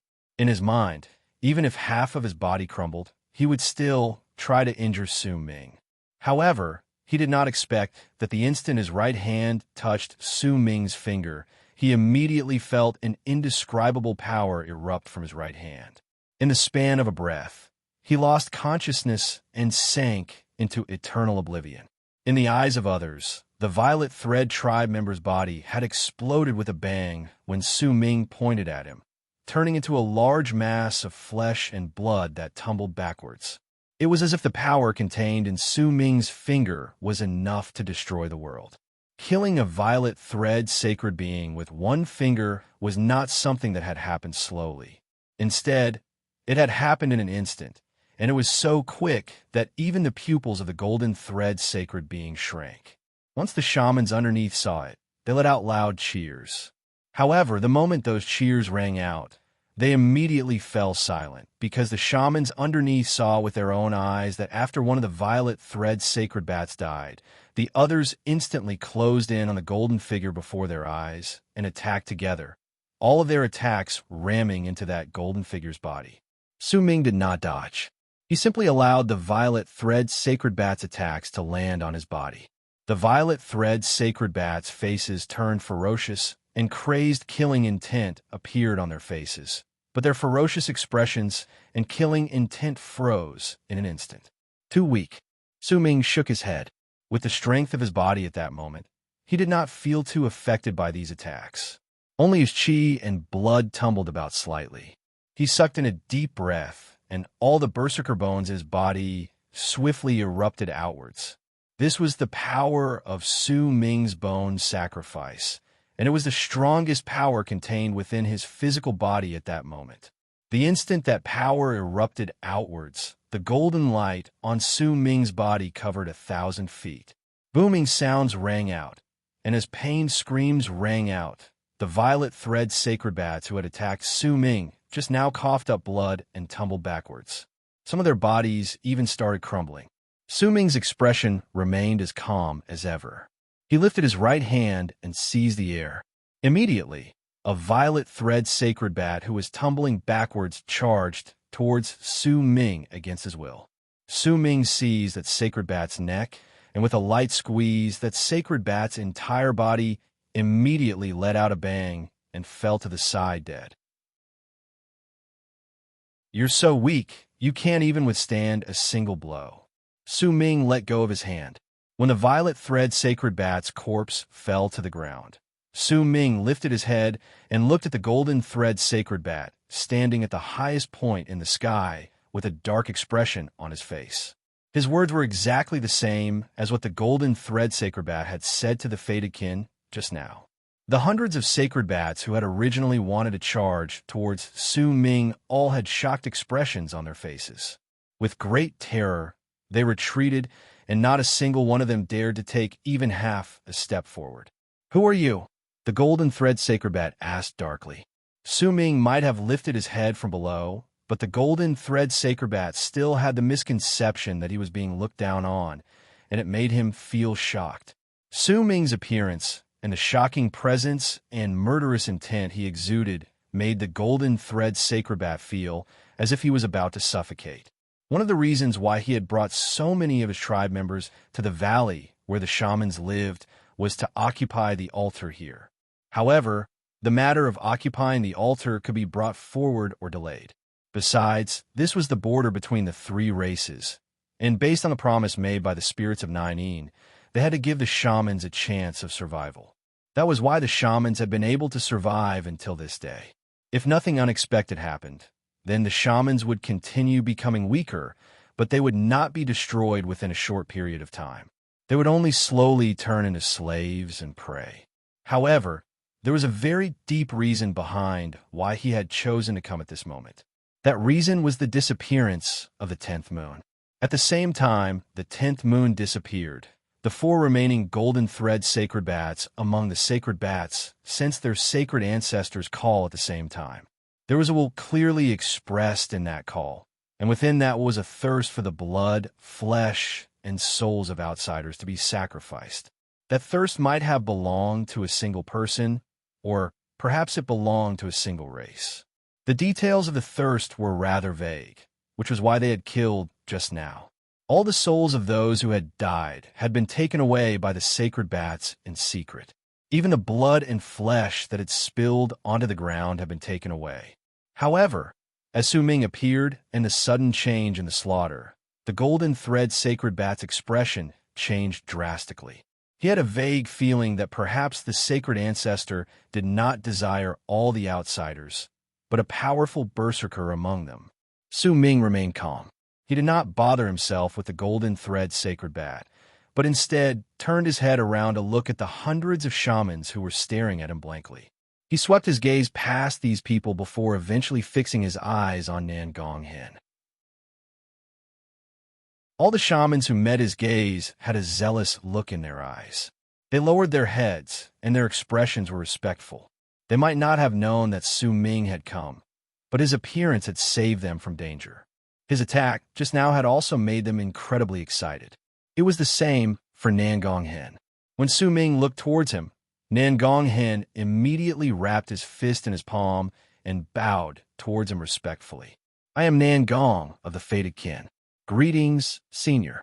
Thank you for saving us from danger." "Fated kin, Brother Nangong, long time no see.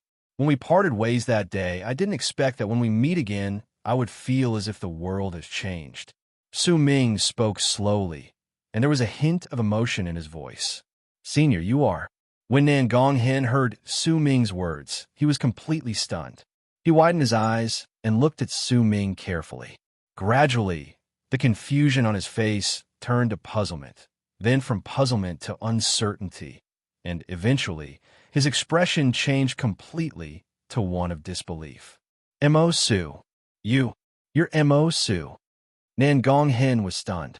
A huge storm raged in his heart, and he cried out in disbelief. When he saw Su Ming in the past, he was wearing a mask. At that moment, there was no longer a mask on Su Ming's face. What was revealed was his true face, but Su Ming's voice and the words he said just now were like a bolt of lightning that sliced through Nan Gonghen's head. "I should have known. When you brought the boy and girl away from the treasure gambling scene, you should have gone to the Candle Dragon's burial ground and disappeared." The 10th moon appeared in the sky. Nan Gonghen's head buzzed as he mumbled under his breath. "Mo Su. He's Mo Su. I still remember this name. I was also there during the treasure gambling event, and I still can't forget the miraculous things that happened at that time. But how did he become so strong now? I remember now. This person fought against Senior Taimu in the past and did not lose, but he was only a medial shaman at that time. Now, how did he become so strong?" Uproars came from the hundreds of shamans. Su Ming's appearance and his identity caused them to be in disbelief. It was difficult for the person in their heads to overlap with the person who appeared before them at that moment. Su Ming smiled faintly. Being able to see Nan Gonghen in this place made him sigh with emotion. He also knew that the time he spent in the undying and imperishable world was indeed not the same as the time in the world outside. Not much time had passed since then. Or else, not only would the world outside have changed during those 1,000 dreamlike years, Nan Gonghen might have also turned into a skeleton that would have been reduced to ashes a long time ago. "Mo Su. Very well, this won't end here. We'll meet again in the future." The golden thread sacred bat in the sky gritted his teeth, and as he flapped his wings, he charged into the distance. "Let's go." As he spoke, the sacred bats around him let out a sigh of relief in their hearts. Their hearts were already trembling in fear in the face of Su Ming's terrifying might. At that moment, they flapped their wings rapidly, intending to leave this place as soon as possible. "You're leaving just like that?" Su Ming turned around and looked coldly at the sacred bats who were about to leave. "Please recommend me. Please give me monthly votes. To be continued. If you like this work, please come come and give me recommendation votes and monthly votes. Your support is my greatest motivation."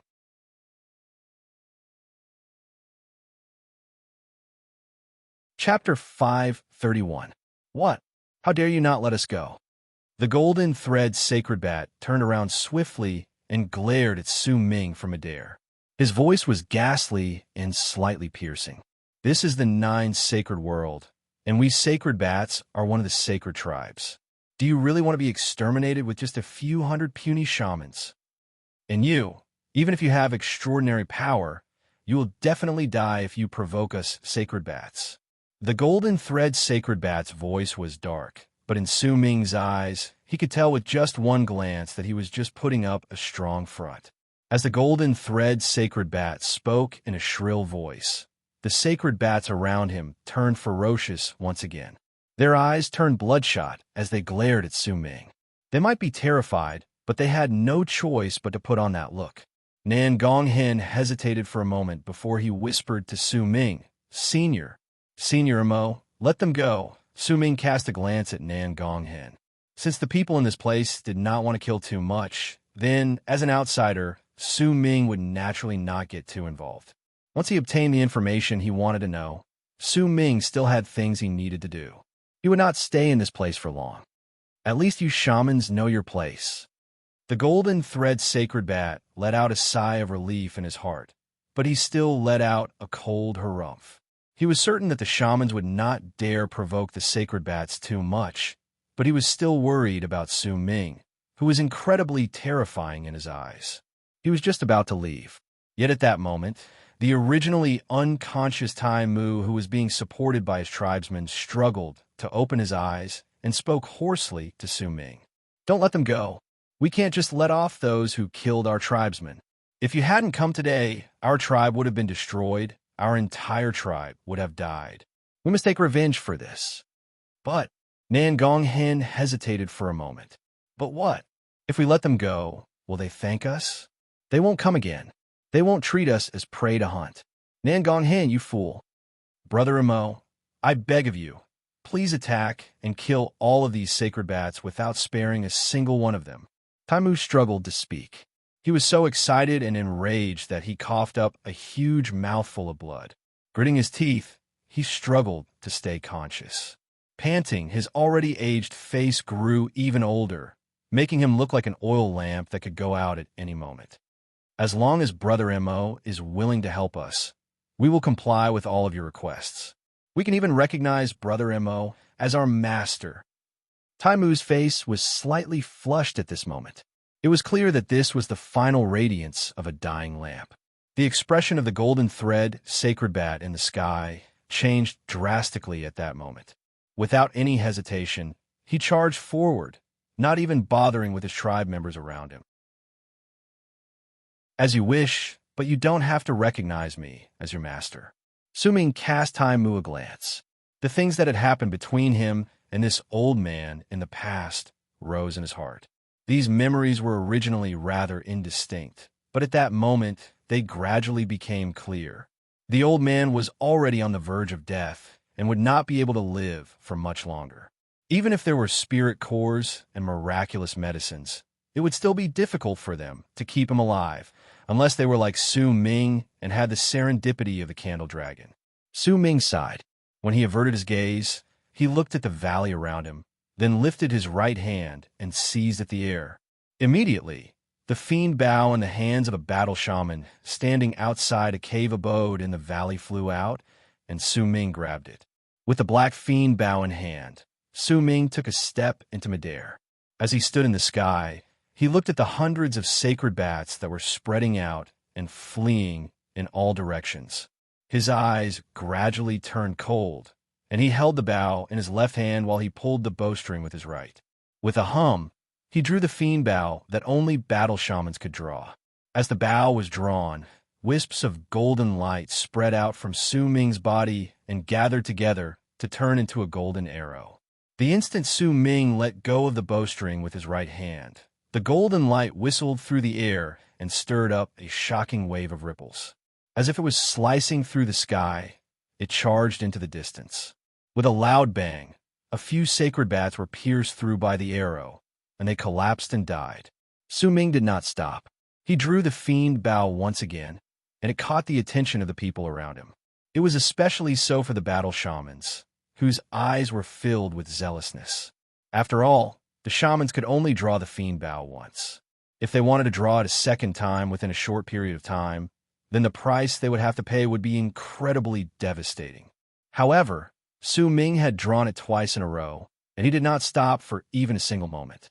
It was a telling sign that the strength of his physical body had already surpassed those battle shamans by leaps and bounds. The second arrow, the third arrow, the fourth arrow, the fifth arrow. Su Ming stood there and drew the bow again and again. He was so quick that in the end, he drew the bowstring once again the moment he let go of it. Buzzing sounds whistled through the air, the world rumbled, and a large amount of ripples charged through the sky. Each time he shot an arrow, it would stir up a loud bang, and several sacred bats would scream in pain as they died. No matter how fast they ran, no matter how far they were, those arrows would still take their lives, and with a shocking presence, they destroyed one life after another. During the span of 30 breaths, Su Ming had shot a total of 90-something arrows, causing the sky to distort and the lingering booms to overlap with each other. It was deafening, and it also made the sacred bats who had fled into the distance tremble in fear, as if they were scared out of their wits. To them, during the span of 30 breaths, they felt as if they had fallen into hell, as if they had turned into prey. Every single time they heard a whistling sound behind them, a fellow sacred bat would die shrilly, and every single time that buzzing sound reverberated in the air, it might very well be the last sound they would ever hear in their lives. This extreme terror was enough to make a person's mind completely break down. During the span of 30 breaths, there were less than 20 of them left from the hundreds of them who had fled. This terror caused the remaining sacred bats to let out piercing screams of terror as they trembled. Disregarding everything else, they executed their fastest speed and fled madly. When Su Ming drew the fiend bow once again, the bow snapped with a bang. The fiend bow was unable to withstand Su Ming's continuous use and shattered. The shamans who were looking at Su Ming were all dumbfounded. They knew very well just how powerful the fiend bow was, but the more they knew about it, the more shocked they became by what they saw. It was especially so for the battle shamans. Their faces were completely dumbfounded. They could not imagine just what sort of power would be needed to make the fiend bow shatter, because it could not withstand the power. Su Ming threw away the shattered fiend bow and took a step forward. With just one step, his body disappeared in the span of a breath. This sort of disappearing was not because he was moving too quickly that no one could see him clearly, but because he had truly disappeared. This was warping. At the instant Su Ming disappeared, he appeared in the world in the distance, right before a sacred bat. That sacred bat did not notice Su Ming's arrival at all. In fact, before Su Ming's figure could even be reflected in his pupils, he had already left. At the same time he left, the sacred bat charged several dozens of feet forward. His mouth fell wide open, and as bewilderment appeared on his face, a bloody hole appeared at the center of his brows, and his body plummeted to the ground. The same thing happened one after another in the sky. Most of the sacred bats who had spread out were in the same situation. Before they could even notice what was happening, their lives had already been taken away. One of the violet thread sacred bats might have noticed Su Ming's appearance, but he could not avoid the finger Su Ming had pointed at him with an aloof expression. That one finger was like the laws of the world to the violet thread sacred bat. When it appeared, it gave him a feeling that he could not shake off his fate. As his vision turned black, his head exploded with a bang. Su Ming pulled his finger back. That one finger had no name. It was a killing intent he had honed after going through an endless amount of reincarnations in the undying and imperishable world and experiencing an endless amount of time. That one finger contained a fusion of the undying and imperishable world. It might not be Su Ming's past and future, but it contained a positive and negative aspect. At that moment, there were only two sacred bats who were still madly fleeing in the world. One of them was the golden thread sacred bat, and the other was a violet thread sacred bat who had cast some unknown secret art while he was injured and was fleeing at a speed that was comparable to the golden thread sacred bats. These two people were running in two completely different directions. The distance between them was incredibly great, and when Su Ming looked at them, only a small that remained, but it was becoming increasingly indistinct. With a calm expression, Su Ming lowered his head and cast a glance at the small snake that had its head lifted on his shoulder. He pointed at the violet thread sacred bat in the distance, and the small snake immediately hissed and shot out like a bolt of lightning, charging towards the violet thread sacred bat with an unbelievable speed. As for Su Ming, he looked at the golden thread sacred bat, and a hint of surprise appeared in his eyes. In truth, if Tai Mu had not woken up, then even if Nan Gong Hen had not suggested that they kill all the sacred bats, Su Ming would still have chased after them in secret. These sacred bats look incredibly similar to the wings of the moon. Could it be that there's some sort of connection between them? And when I was in the candle dragon's body, I saw the person saying the words of the third god of berserkers before he died. The wings of the moon were transformed from the fire berserkers, and in my memories, the fire berserkers were destroyed by the god of berserkers. I wonder if there's some sort of connection between them. A glint appeared in Su Ming's eyes, and he disappeared from the spot. The golden thread sacred bat's face was dark as he stood in the sky. Terror and wariness appeared in his eyes. He could sense that all his tribe members had died, and once again he had a strong sense of just how terrifying that person called Mo Su was. Damn it, Why did I encounter such a terrifying existence? His physical strength is actually able to withstand the attacks of more than 10 purple threads. This level of strength is far beyond what I can endure. Even the elders of the clan would find it difficult to do this. Just what sort of cultivation method is he practicing? How could he possibly do this? His name is Mosu. Judging by the shaman's expressions, this person was someone they were familiar with, but most of the shaman's expressions were filled with shock. This person should not have been this strong in their memories. Just what sort of serendipity did he obtain in the 9 sacred world that made him so terrifying? The 10th moon, could it be? The golden thread sacred bat sucked in a sharp breath and thought of a possibility. In his head, he remembered that a crack had appeared in the 10th moon in the sky a month ago, and by the looks of it, it looked as if someone had torn that crack open from within. When he thought of this, the golden thread sacred bat's expression changed drastically. There's a miscalculation.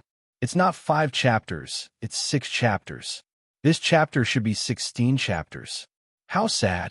Please give me a consolation vote. To be continued. If you like this work, please come Achidian. Come and vote for me. Your support is my greatest motivation. You're tuning in to the Warrior Lore YouTube channel. Don't forget to subscribe and join us on this journey to catch the most captivating stories.